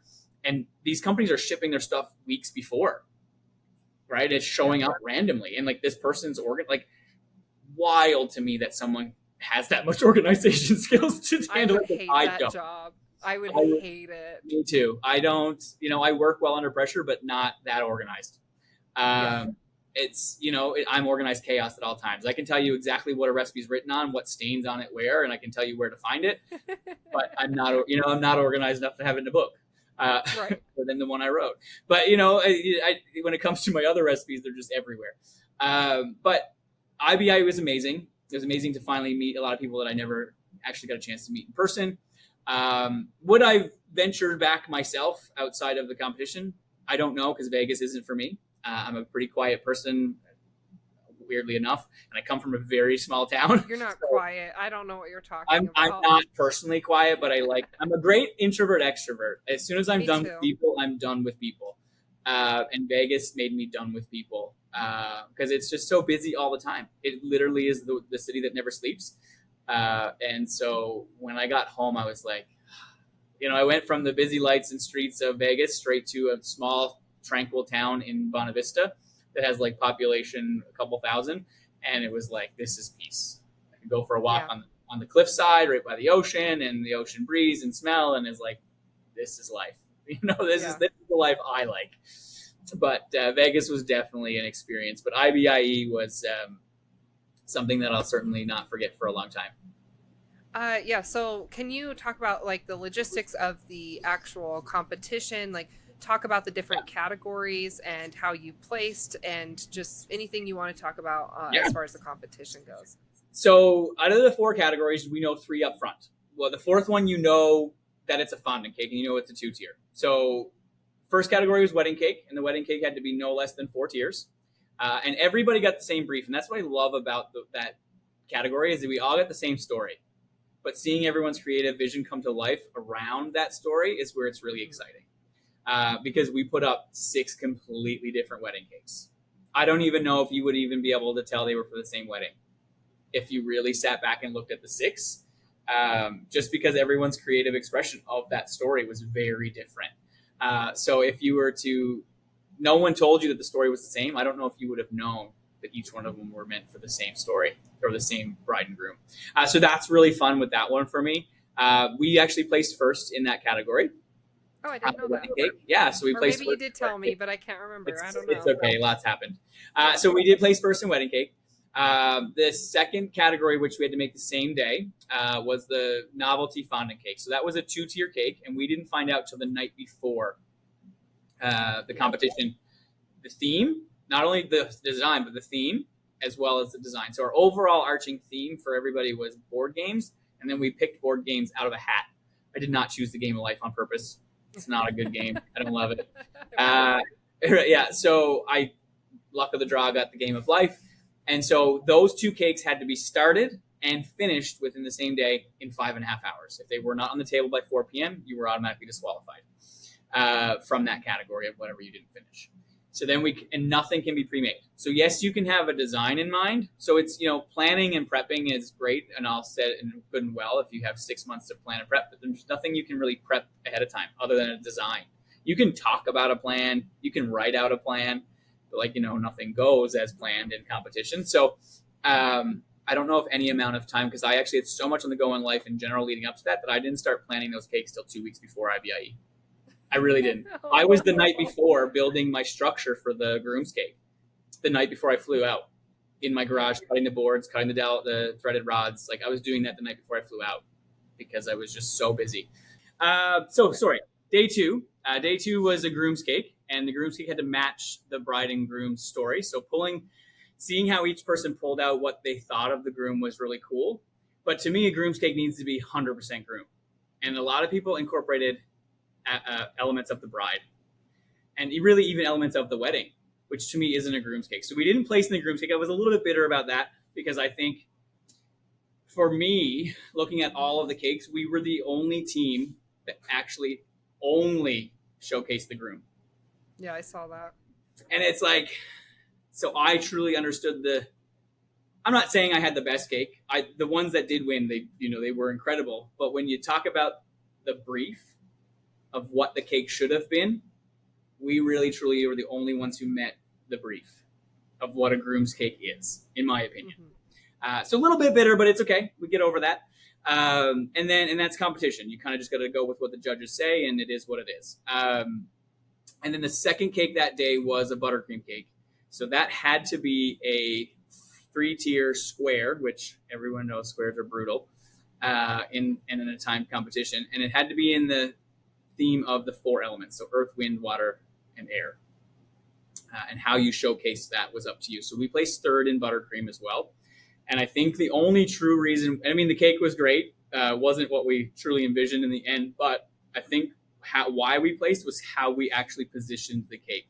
So we knew going in that everybody where it was, and this is why I think they set people up like this, is it's a theme that has 4 categories ultimately, or 4 subject matters. It's a square cake with 4 sides. So we knew that everybody was going to go 4-sided, 1 side for each element. And we decided that was not going to be us. So we worked from the crust of the earth, the lava and the crust, all the way up to the air. So we transitioned from bottom of the cake to the top of the cake, which I think kind of set us apart from everybody else instead of going the 4 paneled sides like everybody else had done. So I think that's what set us apart in that regard for that one. But yeah, so oh, go ahead. No, I was just gonna say, truly, at the end of the day, like every cake kind of came out to a version of the plan we had. But like any competition cake, I knew it wasn't going to be exactly what we wanted. But given the elements, the time, all those things, certainly happy with how it all played out. Yeah. I think what set us apart last time, because we had very similar setup, like our surprise theme, because the Queen of England had just passed away when I did mine. So they gave us a theme, King of England. And then for the 4-sided cake, you were kind of talking about how you guys ended up not doing all 4 sides. So when I stepped in last minute, the original plan that my teammate and his previous teammate had was to do, I think it was a transition, like kind of top down, but only on one side of the cake. And, we had to rework all the designs when I stepped in 2 weeks before, like, because we didn't know what this other girl was actually planning. She was kind of deciding all of this stuff. And then when she dropped out, we're like, we don't know what her notes mean. Yeah. So we had to completely redo everything. And we had a rough first day of the competition. And I was up late still trying to think about the next day because we were still kind of making decisions. Yeah. And I work really well under pressure. And so midnight the night before, I was looking up ideas and not getting any sleep. And I had a new idea for that 4-sided cake. Ours was not elements. It was the 4 seasons. So very similar. And so I sent a picture to Corey the night before at midnight. And I'm like, this is my new idea and I'm going to go with it. He's like, okay, bet. Yeah. And so the next day, like I did this entire cake, mostly, I don't think Corey touched it at all. I think I did this like whole 3-tier cake. And, like you said, buttercream, it has to be all buttercream. It's 3 tiers, it's square, all of that. And I did this design where I had trees crawling up each corner of the cake, and then each side was a different season. And I had like all this like piped and airbrushed buttercream. So because we ended up doing all 4 sides was actually what did set us apart, because only one other team did that. And so we got 2nd place. Nice. Yeah. So I think like I saw that this year. Yeah. Yeah. No one thought that actually. So I think going into this, people might have seen that from before, and then everyone ended up doing all 4 sides, and you reverted back to, okay, let's do this like beautiful transition. And that's what set you apart. And I don't think really funny that it is, because you can't find the cakes online unless you knew who competed and actually went to their individual pages. There's no like IBIE, here's the cakes from previous years. And so it was like, we didn't even know what we were getting ourselves into. And I mean, it changes year over year anyway, in terms of like who's competing. So you really can't judge it by that. But for me, it was like, I knew the minute I heard 4 and square that most people were going to do that 4-sided panel type thing. And I was like, no, that can't be us. We have to do something different. And life happens through that. And again, it wasn't the perfect vision of what we had wanted initially, but it clearly got us 3rd place. And, given more time, we all could be amazing. You know, I think if we could really showcase our real talents in all of these categories, I think it would be so insane. But the amount of time you would need for that. But even Duff kind of mentioned it because he was at the competition and we were having a great chat. He actually didn't know what was going on. He come out and he's like, we were talking for a good 5-10 minutes, and he's like, are, is this are you competing right now? I was like, yes, Duff, I'm competing. You're like right casually talking to him, and you're like, we yeah, were having actually. a great chat, and he's like, Yeah. are you competing right now? I was like, yeah. He's like, is this a timed competition? I was like, yeah. He's like, do you want me to leave you alone? I was like, nah, man, I'm good. Like, I'm still working. We're just having a You're chat. Duff. You can, yeah. Right. And he's like, oh, okay. And he just stayed a little longer. And then he's like, were you guys able to make anything ahead of time? And I was like, no. He's like, why? He's like, these things could, he's like, you know yourself that these competitions are so much better when you can pre-prep certain amounts of things, because it lets you bring your best foot forward, right? Like you're literally presenting a skilled thing. Like one of our judging comments on the wedding cake was, you know, we would have liked more than one flower, but leading up to don't it, have time for that. right? Well, and like leading up to it, they were harping on like, oh, it needs to be botanically correct, and if you're going to make a flower, make a good flower, and blah blah blah. Oh yeah, they wanted botanically correct flowers and everything. No, and so I don't remember that. Yeah. So I was like, so when they gave me that feedback at the end, I was like, listen, I said we would rather have given you one nice flower than 3 shitty flowers. That was, you know, like ultimately that was the design that we ended up coming up with. There was supposed to be 3. But with timing and things not working out with the first one, we had to start making cuts. So we ended up with one nice flower and a few other things to embellish it. But I think overall the design came together almost like we had planned. But the feedback being, oh, well, more flowers. Okay, we had 5.5 hours to make botanically correct flowers. Sometimes it takes that to make one. Like, let's be real here. Yes. I do a lot of sugar flowers. Yes, it's like to do even just like a small cluster, I spend a whole week on it. Yeah, you know, that's crazy. So I was like, I would say the need, but like, come on, we're in a competition here, folks. Yeah, I would say it does make it a little bit easier because like it's 0 humidity there, and like I live in near 0 humidity in Utah, but Vegas is 0 humidity, so it is a lot easier. And I think you had a dehydrator, right? Yeah, you were one of the people with the dehydrator. I brought mine down for Corey and Kylie, and that helps. But like the thing is like I'm such a procrastinator that I've been training for competitions my whole life because I work really well under pressure, and I'm used to always getting my cakes done at the last minute, and that really helps. But like also living in this environment, like things dry freaky fast here, and it helps a lot. Like if you had to do that in a humid area, it would not work out the same. But I think that was part of our problem because we live in high humidity. Like we live in extreme, we're in the middle of the ocean. So like our humidity is through the roof. So when we're practicing, and especially my partner who was doing the flowers, she's like, they're not working out the same way. I'm like, because we're in a different environment. You're just going to have to make it what it is and move on from it. But just like every time I looked over, she was still fidgeting with this rose, and I'm like, I'm gonna take the rose and throw it in the garbage in a minute. Like I need you to move on. Like, come on, we're spending too much time here. But it's funny what you can accomplish when there's a clock involved. And I actually used to host Cara Andretta of Cara's Couture Cakes. She doesn't do cakes anymore, but she used to. We had a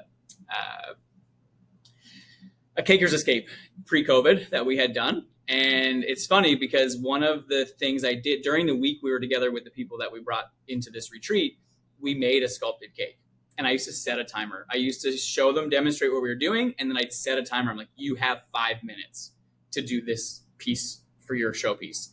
They're like, 5 minutes is not enough. I'm like, it is. I said, because if I gave you 20, you take 20 to do it. But if I give you 5, I can guarantee you're going to get it done in 5. Set the timer for 5 minutes. Sure enough. And everybody was amazed. They're like, I would have taken 20 to 30 minutes at home to do that. I'm like, that's the thing. Set yourself a clock. The second you set a timer, it's amazing what you can achieve when you're against the clock. And it works in your business. Like if you know that's the working well under pressure. I work and thrive under pressure. So this book, I'm not even joking. I had a year to write it. Mm-hmm. Every photo in it was taken. Everything was baked according to the recipe, and the photos were taken leading up to. Do you know when I actually wrote the book? 48 hours before the manuscript was due. Are you serious? I locked myself in my office, literally locked myself in my office. I slept on the couch in my office, and I wrote 75,000 words in 2 days. I sat down 100 times leading up to that to try and write. I knew what I wanted. I knew. Yeah. Hence, I was able to do it in 2 days. I knew exactly what everything was going to say. I knew what everything was going to be. And it wasn't, I could not force myself to sit down and put words to paper. Sat down a million times. 48 hours before, locked myself in the office. 75,000 words later, I submitted my manuscript on time. And with 1,200 pictures, and said, okay, now it's your job to fix it from there. But and there was a lot of editing with editors. So it's really interesting going through the process, because the first people they sent that to edit to was someone who knows nothing about baking. Yeah. Because they wanted the perspective of somebody who knows nothing to ask the questions that are missing, the things we take for granted. Yeah. Like, I can't even think off the top of my head some of the things that she was asking me, but it was like, when she asked me, it was like, oh, I didn't know people didn't know that. Yeah. For example, like, turn the pan halfway through. Well, what does that mean? Or rotate. Fold in the cheese. Yeah, fold in the cheese. Like those, yeah. But I just played that for my students the other day. Oh, I love it. Yeah. So, but it's like, the simple things that we take for granted as just base knowledge, the general public doesn't know. And so it was interesting that that's who they sent the book to for the first edit, because she was able to ask the questions of like, well, what does that mean? Or, well, I got to this point, but now I don't really truly know what to do. So what's my next step? So we were able to edit it to really make it for anyone to be able to understand, which was really cool process. Yeah. So I wrote a Science of Baking Cakes ebook. I did not try and get it printed, but I have a Science of Baking Cakes ebook where I talk about like how to bake using science and all that fun stuff, and it really deep dives into it. But I also have like 25 of my award-winning recipes in there, Right. And really awesome. And I've sold like a handful of them, and I thought I was thorough. But like you said, like having perspective, I just like self-publish because I can update it anytime I want. Yeah. It's online. But I've had people come back and they're like, what do you mean by 1 stick of butter? And I'm like, what do you mean? What do you mean 1 stick of butter? And it's, Where is it? Yeah, I love it. Oh my gosh. But like apparently in other countries, like they don't have 1 stick of butter. It's like 1 block. And so, yeah, you don't have that? You can buy That's it, so but it's weird to me. super expensive to get it in the sticks because it's imported. So for us, I don't have any handy because the fridges are over there, but it's a block. So it's the same amount of butter. It just comes in a full block. So it would be a quarter of a block, right? The stick is a quarter of a block. So we would cut it. So it's funny because this tattoo is actually to scale, but it works both for a stick and a block. So That's if it's cool. each notch is a tablespoon. If it's a block, each notch is a quarter cup. I love that. I mean, like it's something you don't even think about. Yeah. So, and that was the thing. Like people are like, there's a little hint in there, like caution, it could be hot because something came out of the microwave. I'm like, do we really need to put that in the book? And the publisher was like, absolutely. Absolutely. I'm like, so should we put that every time we take something out of the oven? Like caution, it's hot. Like, I don't, Right. They're like, more so the microwave. People assume things coming out of the oven are hot, but when it comes to the microwave, they don't make that automatic assumption connection that things could be hot enough to burn them. Right. And I'm like, oh, well, I'm not that type of person, but I guess if that's what you know from experience, I will take that as your valid word, then we should put that in there, right? But yeah, my mom tells a story, and it's really funny because I tell it to people all the time, and I'm like, this poor lady's going to get back to her. She's going to know I've chuckled on her behalf a few times. But I also published an ebook called Christmas Traditions before this book, and it was just my family's favorite Christmas cookies. So Christmas cookies are huge for us here in Newfoundland. I don't know if it is everywhere else, but like, and when I say Christmas cookies, I mean like your traditional platter cookies, like Nanaimo bars, brownies, squares, like lemon bars, chocolate chip cookies, all that kind of stuff. So just the traditional, what you would see on a platter at a party. And so I put together 25 of, my family's favorite recipes and e-published it. So one of my mom's friends bought it, and mom asked her, a few weeks later, like, hey, how are you enjoying the recipes, the book, whatever. And she's like, I'm loving it. She said, but I've never before had to flip a cookie halfway through. Huh. My mom is like, oh no, you flip a cookie halfway through. And my mom, again, is where I learned to bake. And so mom just kind of went with it and let her finish the story. She's like, yeah, I had to flip the cookies halfway through the bake. And so mom just like left. I was like, oh, that's interesting. But, hope you enjoy the rest of the book type of thing. And then went on and went home and read her copy. And she's like, it says to flip cookies halfway through, meaning just turn the tray around. No.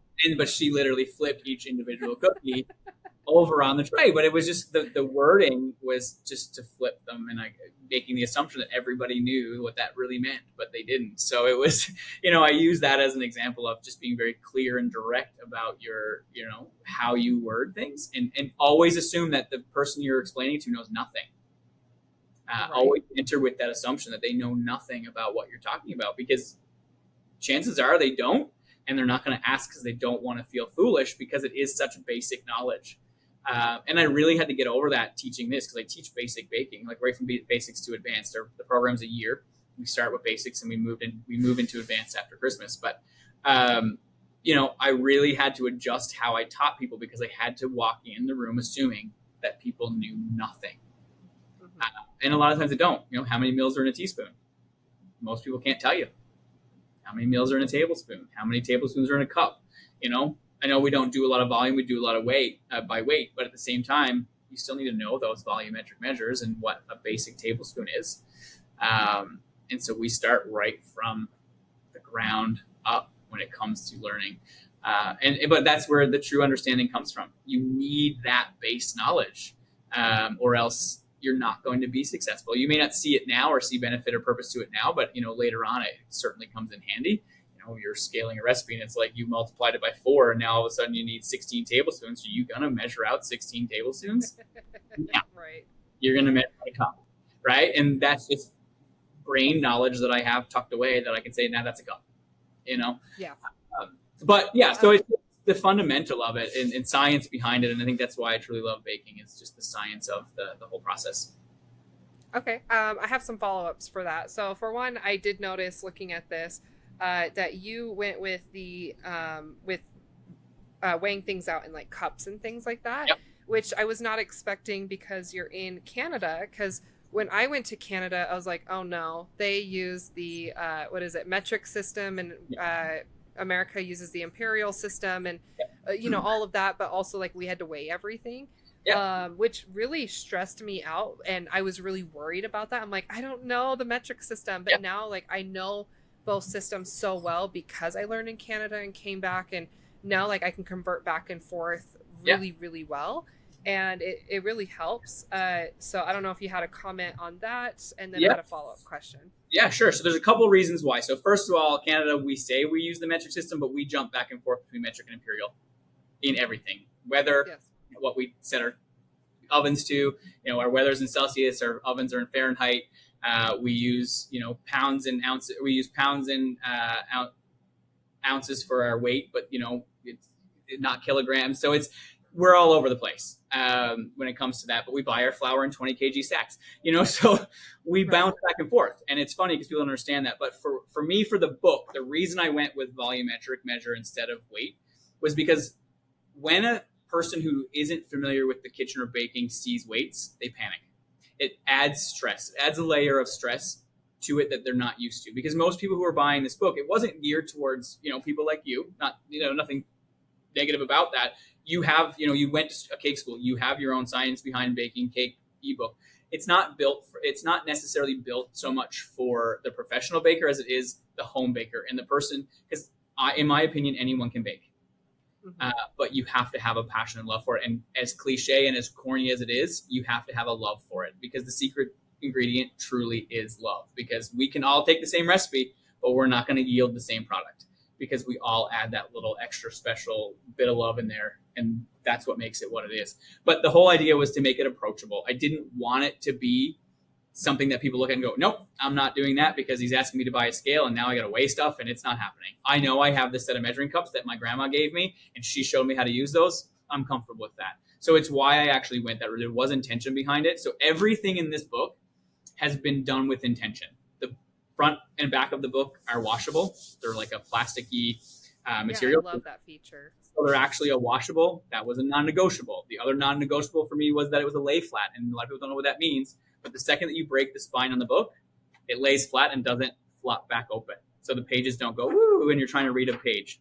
Because as soon as you break that spine, it lays flat. So these were non-negotiables to me when I went to the publisher and said, this is what I want. I need you to make it happen. They were incredible.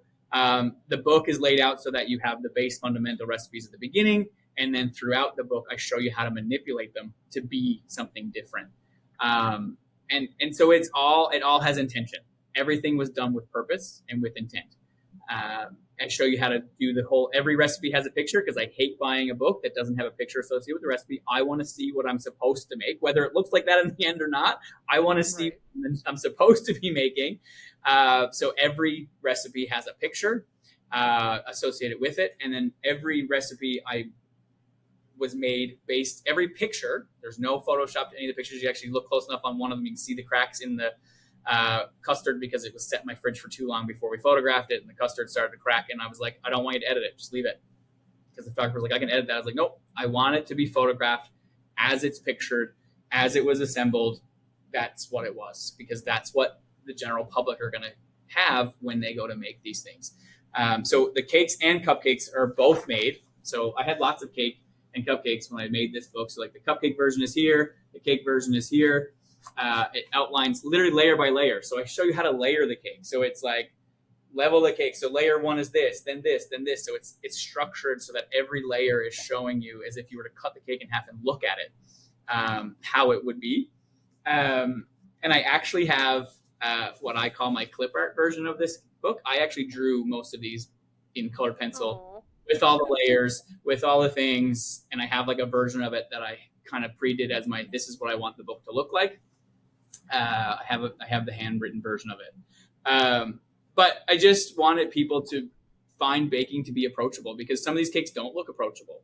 They look scary. But in a lot of places I'll say, you know what, store-bought's just fine. So, I have the pecan pie cake, and where you throw 2 pecan pies inside the chocolate cake when you bake it. It's one of my favorites. I give you the recipe for pecan pie, but right next to it says, you don't have time to make them, go buy them. I try to keep it approachable for people so that it doesn't make baking scary, because it can be. Yeah. I actually, what I really love here, and I didn't even notice before, like you said, there's the cake and the cupcakes. So that is really important to me. Something that like always really bugged me is when I worked at a cupcake shop. So the owner who ran that shop, she actually like used to do cakes out of her home, and she did everything with doctored box mix. And then she opened up the cupcake shop during the cupcake craze. She went on to win Cupcake Wars, and she made all of her cupcakes from scratch. And so because box mix doesn't bake well as cupcakes, it's too light, it's too airy, it's not dense enough, and it tends to be like flat. It doesn't work as well. Yeah. And but she never transitioned away from box mix. So as an employee, like working, and I was the one mixing the batters and the buttercreams at night and running the till. That was my job for the majority of the time I was there. And it drove me bonkers. Like it drove me absolutely crazy how we would have to make a vanilla cake batter, vanilla cupcake batter. We'd have to make the chocolate batter and chocolate cupcake batter. And so all of it, I think Red Velvet was the only one that we just did for both. Yeah. But having to make double batters because she didn't transition away from the box mix but like baked from scratch for the cupcakes. Her recipes were fantastic. It was delicious, but that was something that really stuck with me was, nope, I need one batter for everything. I'm very passionate about that. I'm like, one, because it's efficient and it needs to be versatile. Yeah. So I'm excited to try some of these recipes, and the fact that you're showing that it can be both, I am crazy passionate about that. I think in my book, I also talk about that. I'm like, your batter should be able to handle both, and it should be able to be stacked as a cake and not fall under its own weight. Can you talk more about that? Yeah, so I do oil-based instead of butter-based, just because they're a more moist from scratch product. But at the same time, for me, it was when I had the shop, we were closed 2 days a week, but we were working. That was our prep day. And so contrary to what popular belief is, you can't refrigerate cake batter. Got some news for you. You can. Because the reason why I needed to build recipes that could be versatile was because we used to go in on our days off and make hundreds of liters of cake batter, chocolate and vanilla, and we'd throw them in the fridge. And every morning you got fresh baked cupcakes, even though all the batters are made for scratch, they were always still are. We baked them fresh every morning. So I literally built my entire, I can't even say empire because I don't have an empire. But my entire business off of these recipes because they are the ones I would go in on the days off. We would make hundreds of liters of them, throw them in the fridge, and then we'd go in the next day. And if I wanted the beer and cheese one, which is in there somewhere, I would take the vanilla batter, I would add cheddar cheese to it, bacon bits, and some bacon fat, mix it in, and I'd bake it off. And then it got a cream cheese, bacon, cheddar icing on it. I could manipulate the base recipe easily. Actually, I think that one has beer in it as well, in the actual batter. So that one wasn't a great example. But, even being able to take those base recipes and manipulate them in such minimal ways to give you something completely different. Because one of my other big pet peeves is when people just take a vanilla cupcake and just stick a different filling in it and call it something completely different. Yes. The base cake is still vanilla. You haven't done anything to the vanilla cake. Yes, I have many of them that are like that, but for the most part, mine have add-ins and inclusions in the batter as well. Because if you're telling me it's a strawberry champagne cake, I want there to be champagne in the cake somewhere. So that one is in the book, and it's my most popular wedding flavor. Is the cake itself is all the milk is substituted out with champagne. So I let the champagne go flat, and then I substitute all the milk for champagne, and then I do a champagne soak over it. And then it gets a white chocolate buttercream with fresh strawberries inside as well, in the filling, as well as white chocolate ganache. So like that is one of my most popular wedding flavors now. But I take these because the idea was when I opened the shop originally, it was a cupcake shop. I did nothing else but cupcakes and cakes. Yeah. But people are like, well, I want your peanut butter dream cupcake, but as a cake. So that one's not in the book. That one's a special secret. That was an accident cupcake, actually. Or I want your pink champagne cupcake, but I want it as a cake. And so I needed to be able to take these, what I call dessert flavors, basically, or dessert cakes, because they're not decorated to a theme, so to speak. They're decorated to their flavor. And I needed to be able to have something that I could do both with. And this is where I developed these recipes over the years, and I literally just had to put them into words for the general public. And then the how to decorate. So the Caker 101, part of my channel on YouTube. I've been very bad with YouTube in the last couple since I've moved. Caker 101 section is the how to actually do it. So most of these tips, tricks, and techniques I explain them by word, but also if you go online, there's a video associated with it on YouTube to show you how to do it as well. So that because some people are visual learners, some people aren't. So if you needed that actual visual aspect, you can go to YouTube and actually see the actual technique I'm talking about being done. And only that. So it's literally a tutorial just for that. Filling a piping bag is a specific how to fill a piping bag. How to dam a cake for soft filling. That's just the tutorial. There's nothing else before it and after. It's just how to dam the cake. So it's very specific one-off tutorials to match up with the book. Because you might know the rest of it. You don't want to sit through a 20-minute video. You just want to know this one particular 2-minute part. And so it's a 2-minute little tutorial that matches up with the 101. And the whole idea was just accessible for people, right? I just needed it to be easy, accessible, and approachable was the whole goal. Okay, I love all of that. So it looks like we're both very passionate about that. Is that your batters need to be versatile, especially because I've done a lot of Food Network shows, and we're going to talk about this, our dietary restrictions. We're going to kind of transition into that, but I have over 60 food allergies and intolerances. I didn't go to a typical pastry school. I went to a cake school. I mostly learned cake baking. But I got casted for one of my first shows, which was Holiday Wars. And it wasn't until right before I flew out that I even found out that I was the pastry chef of the team. They only asked me if I knew isomalt. They never asked me if I knew baking. And I asked the rest of my teammates, I'm like, do you guys know how to bake? And they're like, no. And I think a lot of them use box mix. And I'm like, oh, but we're doing pastries. We're not doing just cakes. We're doing pastries. And I had the most experience when I really didn't have experience. Right. And so I got thrown into this, and it was so chaotic. I still had great feedback from the judges, and I've gone on to I've been on 6 TV shows now, and we're getting close to 20 episodes of TV, and I have been the baker of my team every single time. And I now consider myself a pastry chef on accident. Yeah. But yeah, it's so important to be able to take these base recipes and to be able to manipulate them, especially on the fly. When you do competitions and they're like, okay, we need, what was it? Holiday Wars. We had to do a twist on a Thanksgiving dinner or whatever, some plate. And so for that, I took uh, my pumpkin recipe that I'd been working on so much, my pumpkin cake, and I just swapped out the pumpkin puree for sweet potato, and I added candied pecans, and I did all that, and I was able to create a, like a, what do you call that? The Sweet sweet potato potato pie. dish. Or yeah, sweet It's the potato one pie. where yams, Yeah, candied yams. candied yams. Yeah. Yeah.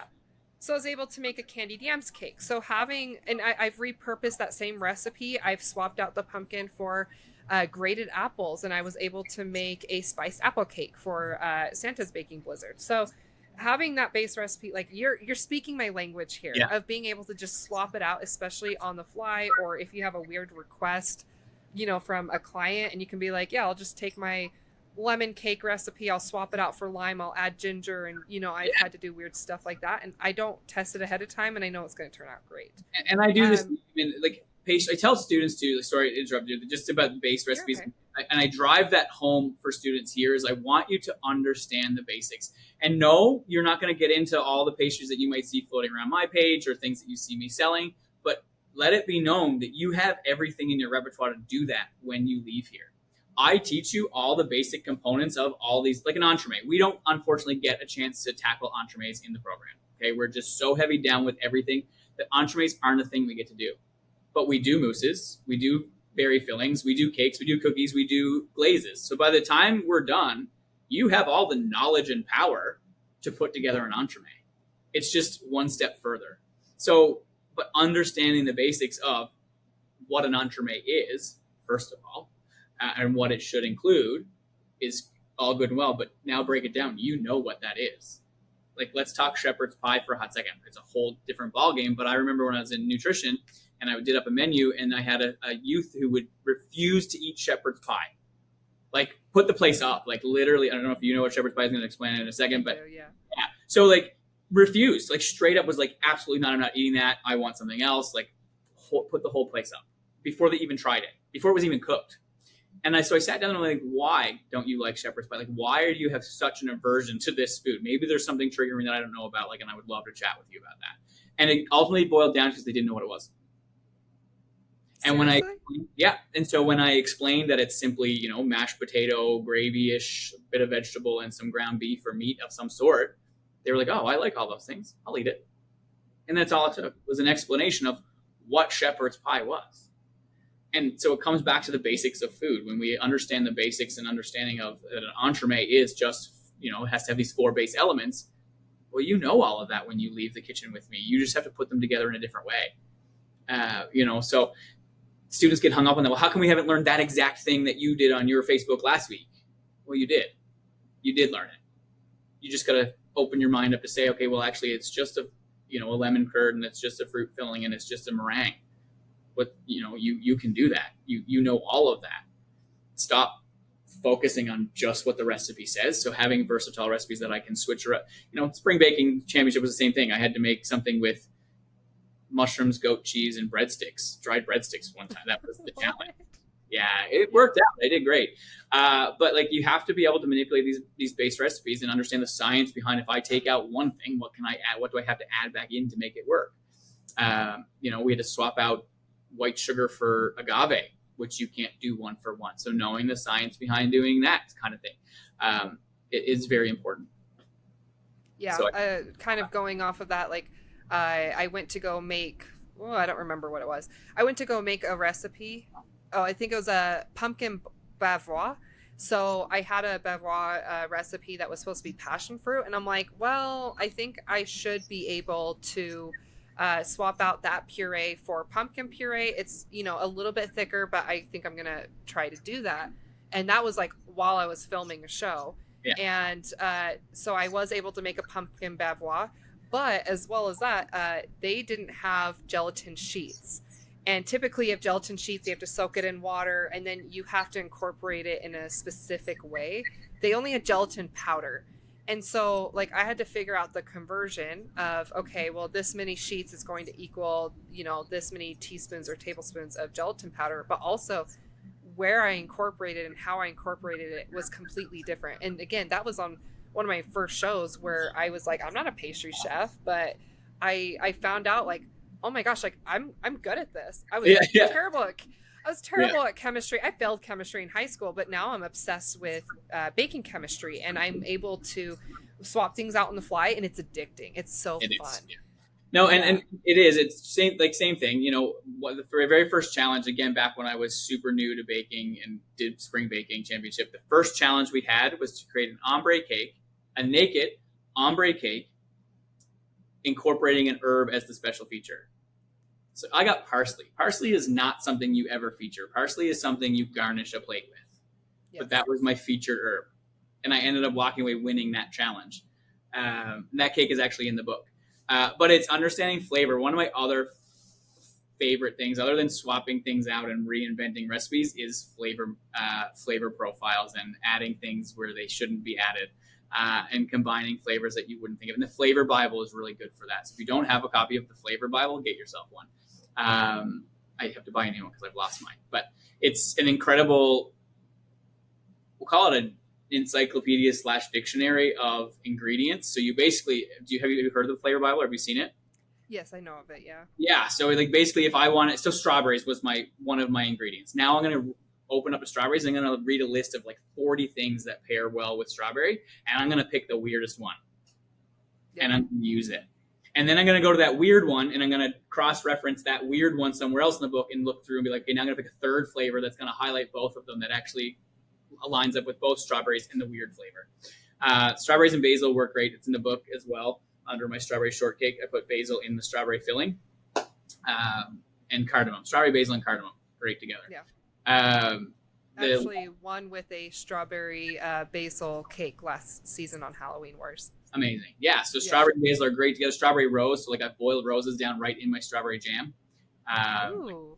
Yeah. Take roses. I left them in fresh water for a couple of days to get as much of the chemicals out as I can. And then literally boiled them down right into the jam, pulled some of them out, but then pureed some of them up into the jam. So you get the rose flavor. The parsley one, the pairing for the filling was a lemon peppercorn, pink peppercorn filling to go with the parsley, because parsley's peppery, right? So I had to pull pepper from somewhere to make it all work. So it's just being able to have fun with flavors and manipulate flavors is also really cool to me. Because it's not what everybody's doing. Everyone's doing chocolate and vanilla and red velvet, right? Yeah. And I can't do that. Someone's like, I want just a basic vanilla wedding cake. I'm like, oh, well, okay, I can do it, but like, can I put something else in there?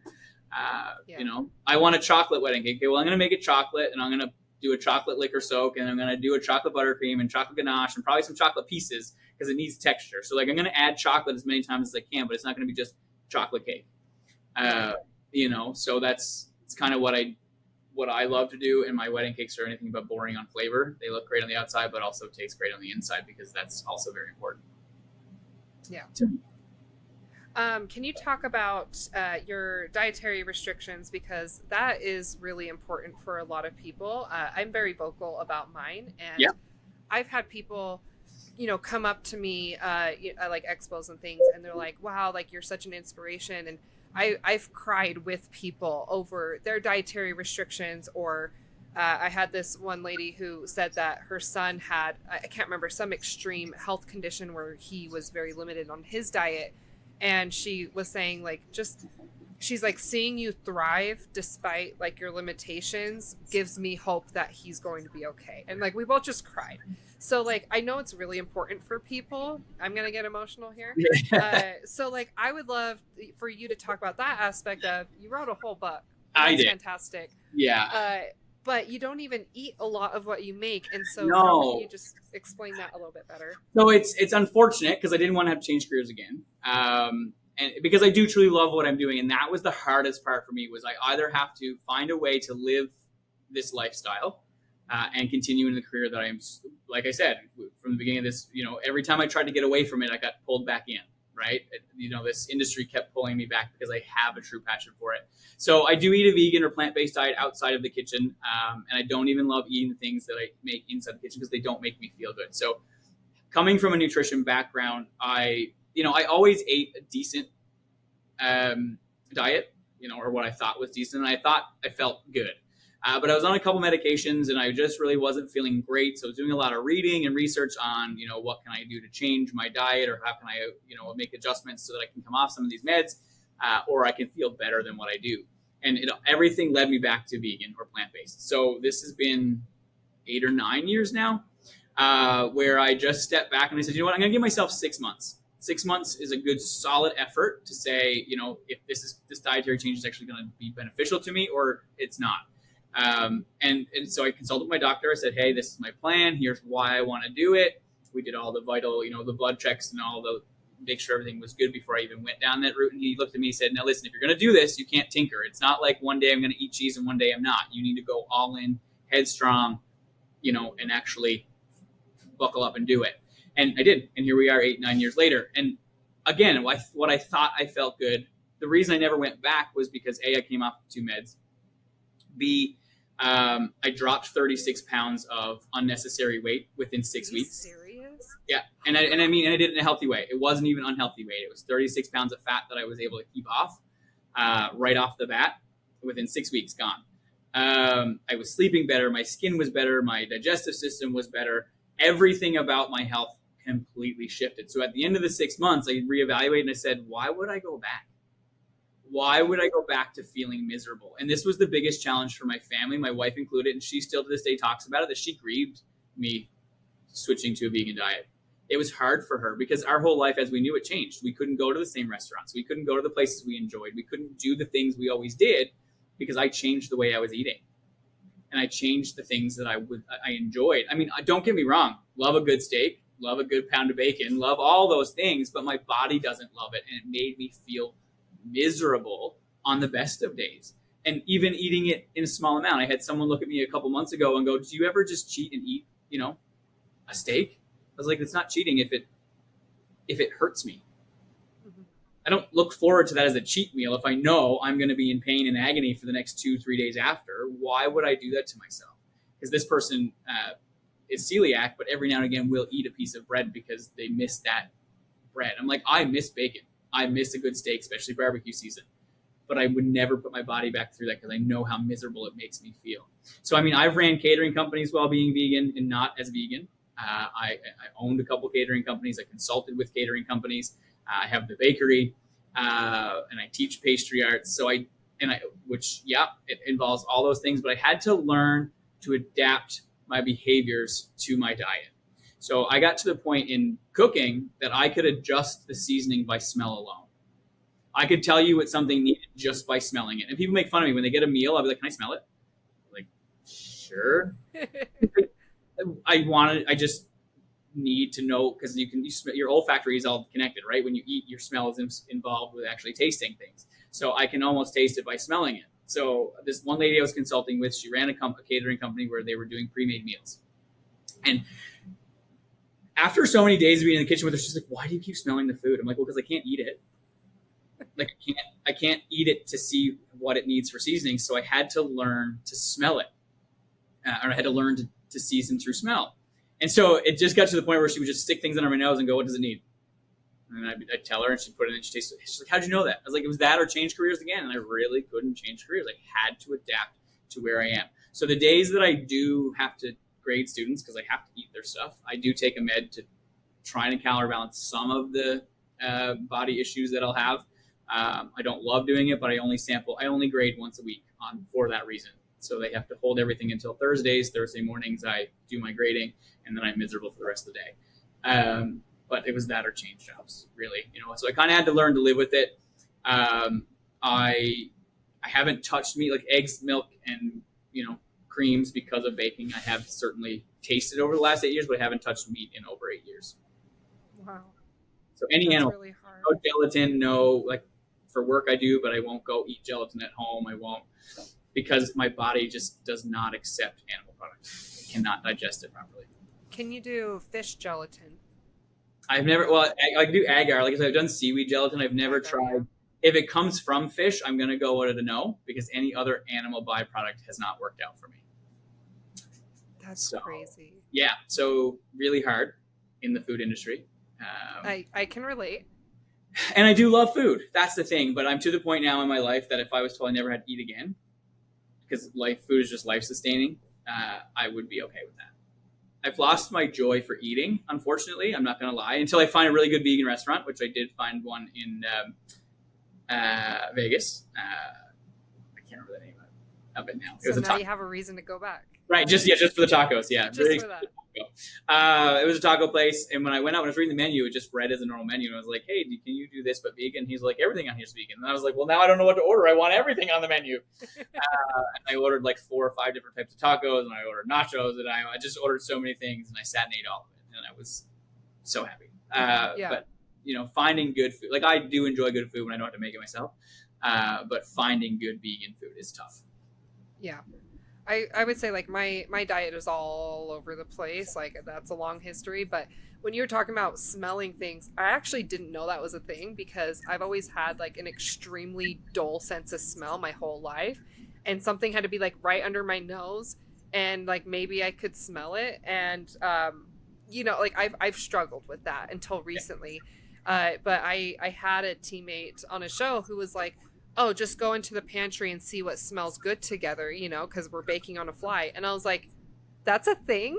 Yeah. You guys can just smell like what smells good together, like, and it'll taste good together. Like that blew my mind because I just like, I could smell for salt at one point. What? I could smell for salt. I could tell you if the dish needed salt just by smell. Really? Yeah, because I couldn't eat, and I refused to put myself through the misery of eating it. Right. To sample it, so I had to figure it out. But yeah, I could smell it, especially if it was a meat dish. I could smell it and I could tell you if it needed, because salt brings out the meat smell, because it pulls the moisture out, right? So the more salt, the more moisture it pulls, the more you'll smell the meat. So I could tell you just by smell if it needed more salt. That blows my mind. I didn't even know that was possible. Like when I tell you the dullest sense of smell, except for now, like I went through a period where I had prosmia. I was a COVID long hauler, so it distorted my sense of smell and taste. Everything smelled and tasted like rotting dead animals with a touch of chemicals. Wow. I dealt with that for a year and a half, and it's my 3-year anniversary of being fixed. But like it was like I went from not smelling anything to suddenly everything smelled rotten, and it was so strong and pungent, and I'm like, I don't have a sense of smell really. Like, why is everything so strong? Yeah. And it really destroyed my life. But then I got it fixed, and I also started using and I had to do smell training. So I got injections done. It rebooted my nervous system, and basically like I had to smell train over the next couple months for everything to smell and taste normal again. And so now I'm in the habit of everything that I go to eat, I'm constantly like taking smell, like I have to sniff it first just to make sure that like it smells normal and to remind myself what it's supposed to be, and then I can eat it. And so now I'm in the habit, and I started doing like a saline spray every single day. And now I can breathe out of my nose for like the first time in my life, but I have a sense of smell. Yeah. It heightened my sense of smell. So everything smells normal now, but I don't recognize smells. Right. Like I have a hard time. Like I'm getting better at it, but sometimes I'm like, I don't know what I'm smelling. I don't know what's happening. And it's overwhelming for my senses. So this is like a new world for me to like have a sense of smell. That's fascinating. You're going to adapt yourself to it because you're going to get hyperfixated on it, and you're going to be like, I need to know what everything is. But it became a necessity more than anything, right? It was like, do I really put my family through changing careers again and try and get out of this field, or do I just make it work? And I've just learned to make it work. And so it's great. It's worked for me, but it does make people laugh. And it's funny to be in the food industry when you can't eat 90% of what you make.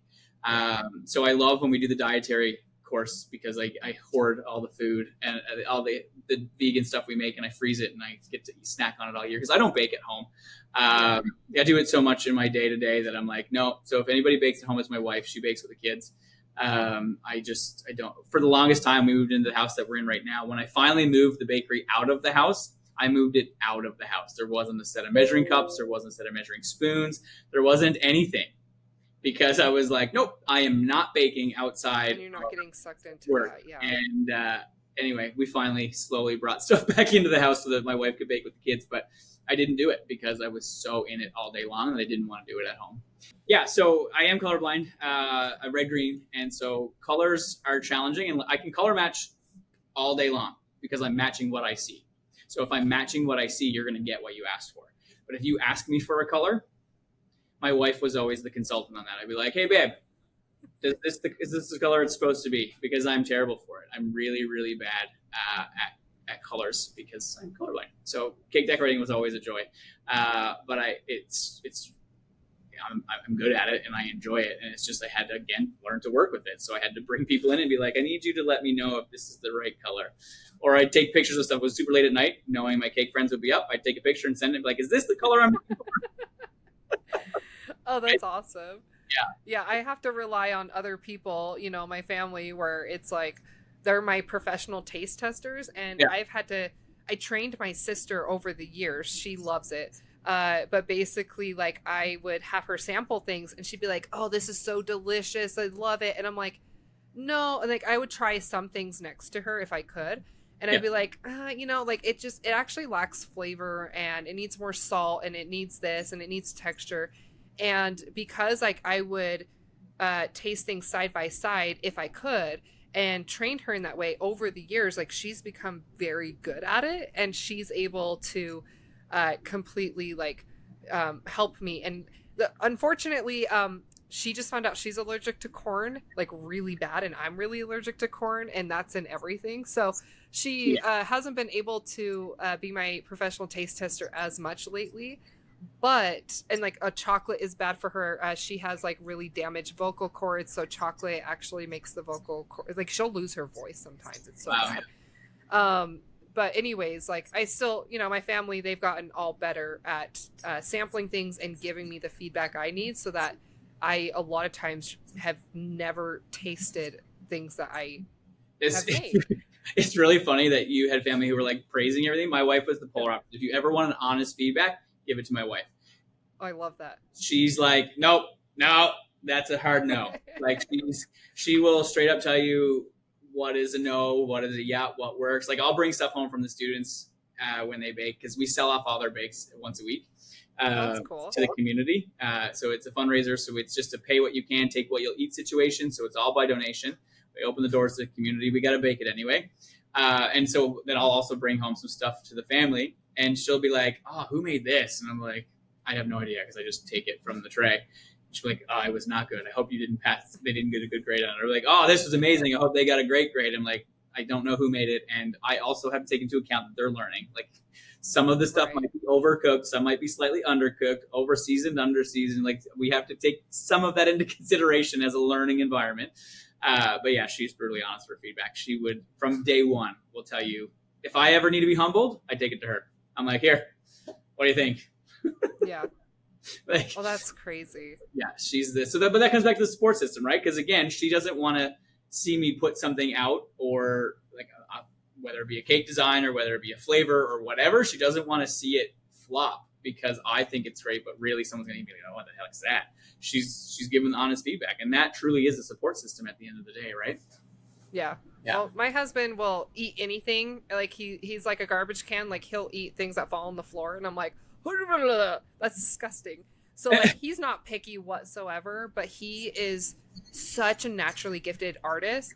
Like I will show him something and I'm like, just give me validation. And he's like, well, you could have done this better. I'm like, no, just praise it. Just tell me it's good. And so like he's always giving me like, he's brutally honest when it comes to artistic things. We probably do have to wrap up here, but I want you to talk about your book just a little bit more. So I bought this in person from you, but if people are interested in following you, we need to know what platforms you are, where they can find you. I can leave links down below as well. But just tell us where we can find you and what we can buy from you. Yeah, absolutely. So right now, life is hectic. So I'm on the most lame social network of all of them right now. It's Facebook. Things happen, we get hacked in other platforms. And I just haven't had the opportunity to try and get them back, or the energy really at this point. So Facebook right now under Happy Belly Cakery. So Happy Belly is the name of my actual bakery, cake, which is where that name comes from. You can buy the book direct from me.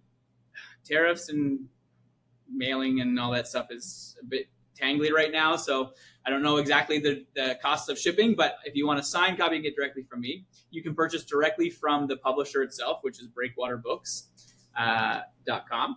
And it was on Amazon. The last I checked, there was one copy left on Amazon. I don't know if they've restocked since then, but there was a copy left. So you can find the book there. You can find my daily happenings within the bake shop, on Happy Valley Cakery. I do have YouTube, which is Man vs. Cake. So that's where that personality comes from. And maybe stay tuned for a Man vs. Cake presents Happy Belly, the something else book later on in life. But for now, we have the cake book. The adventures are all over the place. I'm all over the place. So I would love for you to follow along. Like I said, right now it's Facebook, but I do try to keep everybody updated there and see where the next adventure takes us. Okay, well, maybe if you're interested, if you want to add a tutorial to my website, I have a space for a la carte classes where other instructors can sell classes. So, there could be more opportunities coming your way, and you are willing to jump on anything, so there might be more coming. Who told you that? did 2 hours ago Aaron tell you that? But yes. But I just think it was so fantastic talking to you today. I really appreciate you sitting down with me. I love meeting people in the industry, and when I have all these ideas and things that I'm trying to do, all these projects, and so when people say yes to my crazy antics, like that just warms my itty bitty heart. So I appreciate you taking the time because you're busy and you have a lot going on, and yes, I am very impressed. This has just been a great experience. Any closing notes there? No, I appreciate the opportunity to, present on your platform. Like I said, it's really hard to, in a nutshell, tell people what I do in a career because I have so many sidelines and jobs and juggling all the things. But a lot of caffeine is the only way to really do it. Yeah. But no, I truly appreciate it. I am generally up for any opportunity. Remember the 3 questions I have to ask. But otherwise, if opportunity knocks, I tend to take it. And just spreading the love of baking, really. And I even love the joy, because people are like, you ooze it. I'm like, yeah, but that's because I love what I do. But the old adage does not hold true. If you do what you love, you'll never work a day in your life. We work more days in our life than ever before. But I do still truly love it. I still love the smell of a loaf of bread baking. I still love the basic chocolate chip cookie. All those things still bring me so much joy. And that's how you truly found what you're passionate about. I love that. Yeah, seeing you at IBIE, for a second, I'm like, I think I recognize you, while you're doing the live competition. And then I saw your book that you had on display, and I was like, oh, I recognize the book and the logo. And I was like, okay, I know this person. And so, yeah, it was really great getting to know you, and hopefully we will stay connected.